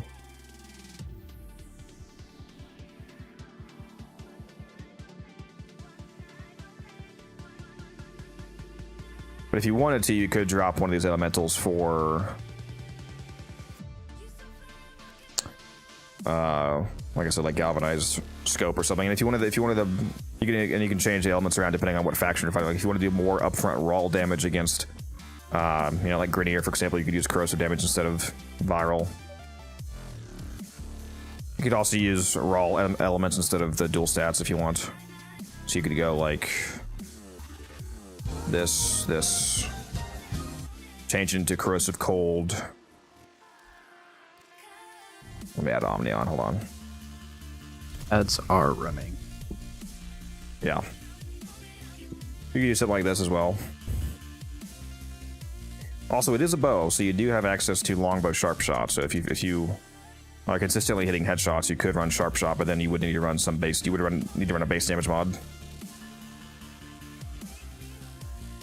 Yeah, I got the Rapala years ago when it first came out, Cuban.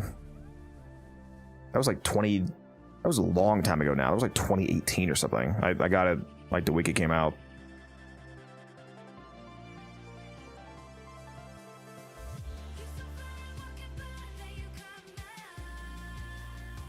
Yeah, rip ads. Sorry. Hey, if you want no ads, you could always drop that sub. Especially if you have a free Prime sub. What are you running for your melee? I mean, typically, I run the Praetos. Like, if I'm not actually going to be meleeing, I run the Praetos just for the 30% parkour velocity. In terms of my favorite actual melee to kill with, that would be the Okina Incarnon.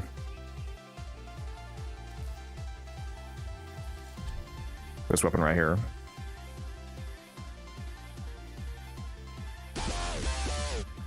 Welcome back from the ads. Let me go back to this Natterit build here, just in case you can see this.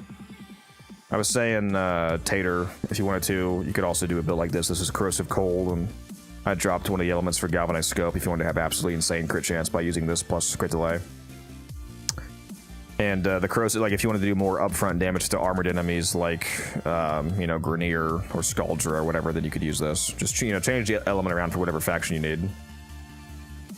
And rocking Galvanized Scope would make you basically only hit red crits on the perfect charge shot, at least. Because it already has 108% crit chance just from crit delay. So adding on Galvanized Scope is basically all red crits.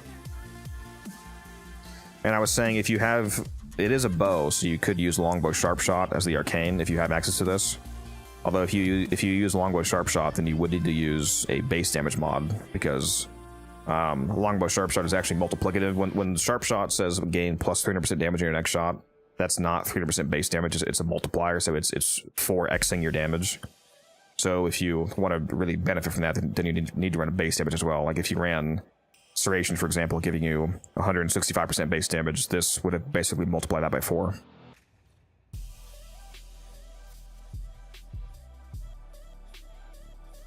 So yeah, there's a few options. Any decently built Natterik is going to kill everything you shoot at that, though.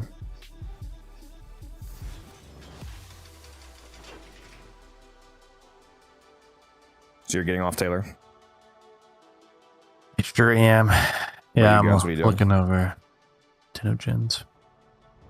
I think I'm going to probably go off too. I'm tired. Weird, I didn't get any ads even though I'm not subbed. Well, you probably have an ad blocker. Mods, ban this guy. Immediately. Oh, yeah. Bam, we're coming down.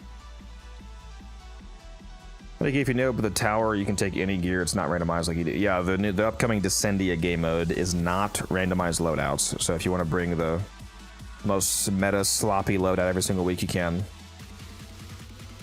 Did we find out when that's coming out? The update comes out? No, we're going to find out on the 28th dev stream. Which is annoying because I'm probably not going to be able to get the day off because my work requires 3 weeks of advance notice. And if it comes out on like the 10th or the unless it comes out in literally the last week of December, like at that point, I'm gonna be outside of that range, or inside of that range rather. Can I see your Pixia build? Yeah, sure. It's the classic Blast setup. It's Blast, Toxin, Magnetic. The reason for the Toxin is because you can use Archon Continuity on Titania, which makes the Toxin additionally proc a free corrosive proc. So it's, in terms of the elements you apply, it's actually Magnetic, Blast, Toxin, and Corrosive. And then, of course, we're using Innervate. What's Pistol Elementalist? It's plus 90% status damage and plus 60% reload speed. So this plus 90% status damage is a additional multiplier to your status damage. So however much damage your status does after all your multipliers, your base damage and your crits and your headshots and all of that is then multiplied by 1.9. So this mod almost doubles your status damage, which is really good for the blast procs that are constantly going off, and the toxin procs as well. And magnetic, when you have magnetic on a weapon and you proc magnetic on an enemy that you destroy their shields or overguard, the status effect of magnetic triggers a electric proc that scales with the amount of shields or overguard that you destroyed. So there's also electric. So there's potentially three different damaging elements that are being buffed by Pistol Elementalist on the setup. Yeah, this build does so much damage that you kill level cap enemies. I take this to level cap Cascade, level 10,000 enemies. I instantly delete Thrax. Blast plus Innervate plus Zada Whisper on the Titania, which I replaced her third ability with, makes you instantly kill everything that you shoot at, basically. Do I have a Gara build? Yeah, you can go watch my, I have a YouTube video on Gara with a few different builds in it.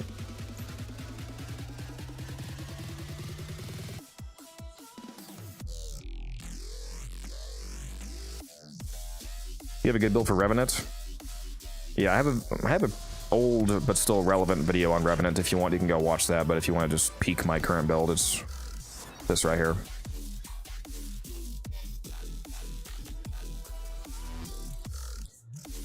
By the way, the answer to, hey Codex, do you have a blank build is basically always yes. I just don't always have a video for it necessarily.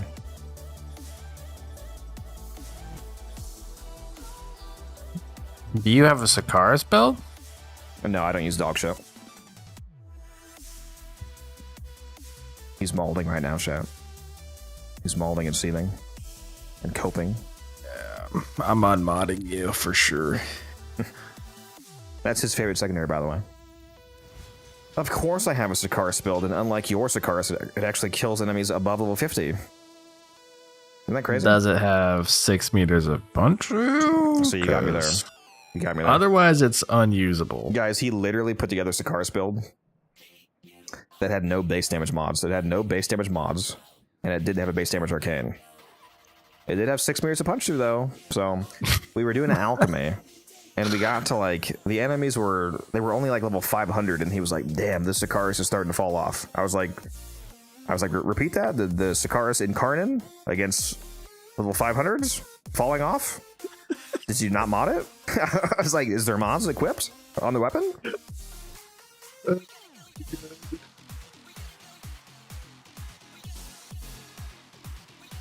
It does tickle a lot of enemies in a straight line, though. That's true.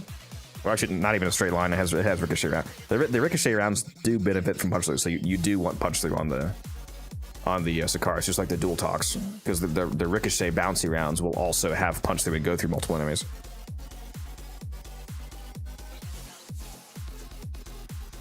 Yeah, you're gonna show off bouncy Disco Queen Revenant at some point. Oh, you mean like using Bright Bonnet on Revenant? Oh, you're talking about using Bright Bonnet since the energy regen works on channel ability, so you can just. That is funny. I didn't think about that. Yeah, you could have an infinite dance macabre on Revenant. That is funny. That's interesting. Now, what I am going to do is a Bright Bonnet Nidus, because in my opinion, Nidus is the most broken user of Bright Bonnet, because if you put Bright Bonnet on Nidus, you now have both a flat power strength increase and a multiplicative power strength multiplier on one frame, which is fucking insane. Also, fun fact for any of you that don't know this, Bright Bonnet, the Helmuth version of Bright Bonnet, even though it's capped at 100% ability strength, which you need 500% strength to hit, 100% ability strength is not the max you can get from Bright Bonnet. If you have the Arbusep Arc Gun, if you look at the unique trait here, it says, striking Noko's mushrooms increase their pulse rate. The wording on that isn't quite correct, because what it actually does is it fully empowers them, as if you hit them with Noko's fourth ability, Spore Spring. So if you have the Arbusep equipped on any frame using the Bright Bonnet Helmuth, if you max it out to 100% and then you shoot it, it doubles it to 200%.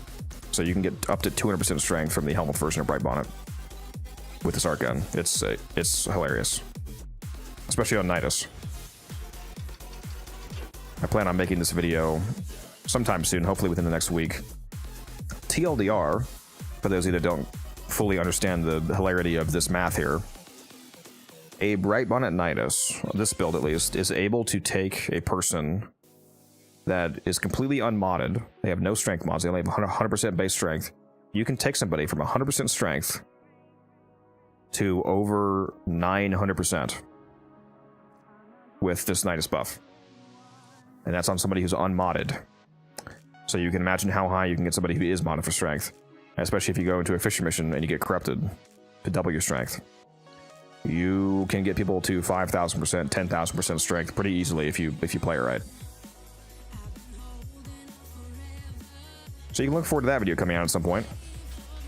I am actually going to need help to record that. Like I would have you do it, for example, Taylor, but you're never available these days. I know, it's terrible. But especially because all the homies are about to get off, and it is almost an hour past my typical stream end time for weekdays. I am gonna hop out of here. Let me link the Discord again. For those of you not already in Discord, hop in there. If any of you raiders from NBK Stream are still here, for example, you're probably not on my Discord yet, so it's a good time.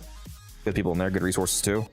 If you enjoy the content, if you enjoy the conversation, if you felt like you learned something, or if I was at least entertaining, I am going to be back today, as in Saturday, for a very long all-day stream. We're going to be streaming from 2 p.m. to midnight Eastern Standard Time, so at least a 10-hour stream, and I often go over, so who knows, might be 11, 12, 15 hours, who knows. So come back later today, or tomorrow, depending on your time zone, and we're going to have a good time. I might work on finishing some of the goals in the game I still haven't quite finished, like maxing out all my Tenet and Kulu weapons and whatnot to 60%. For those of you watching on YouTube, I'm going to go ahead and shut those streams down. I appreciate you being here. For those of you watching on Twitch, per usual, if you want to hang around for a moment, we will find somebody to raid and pass along the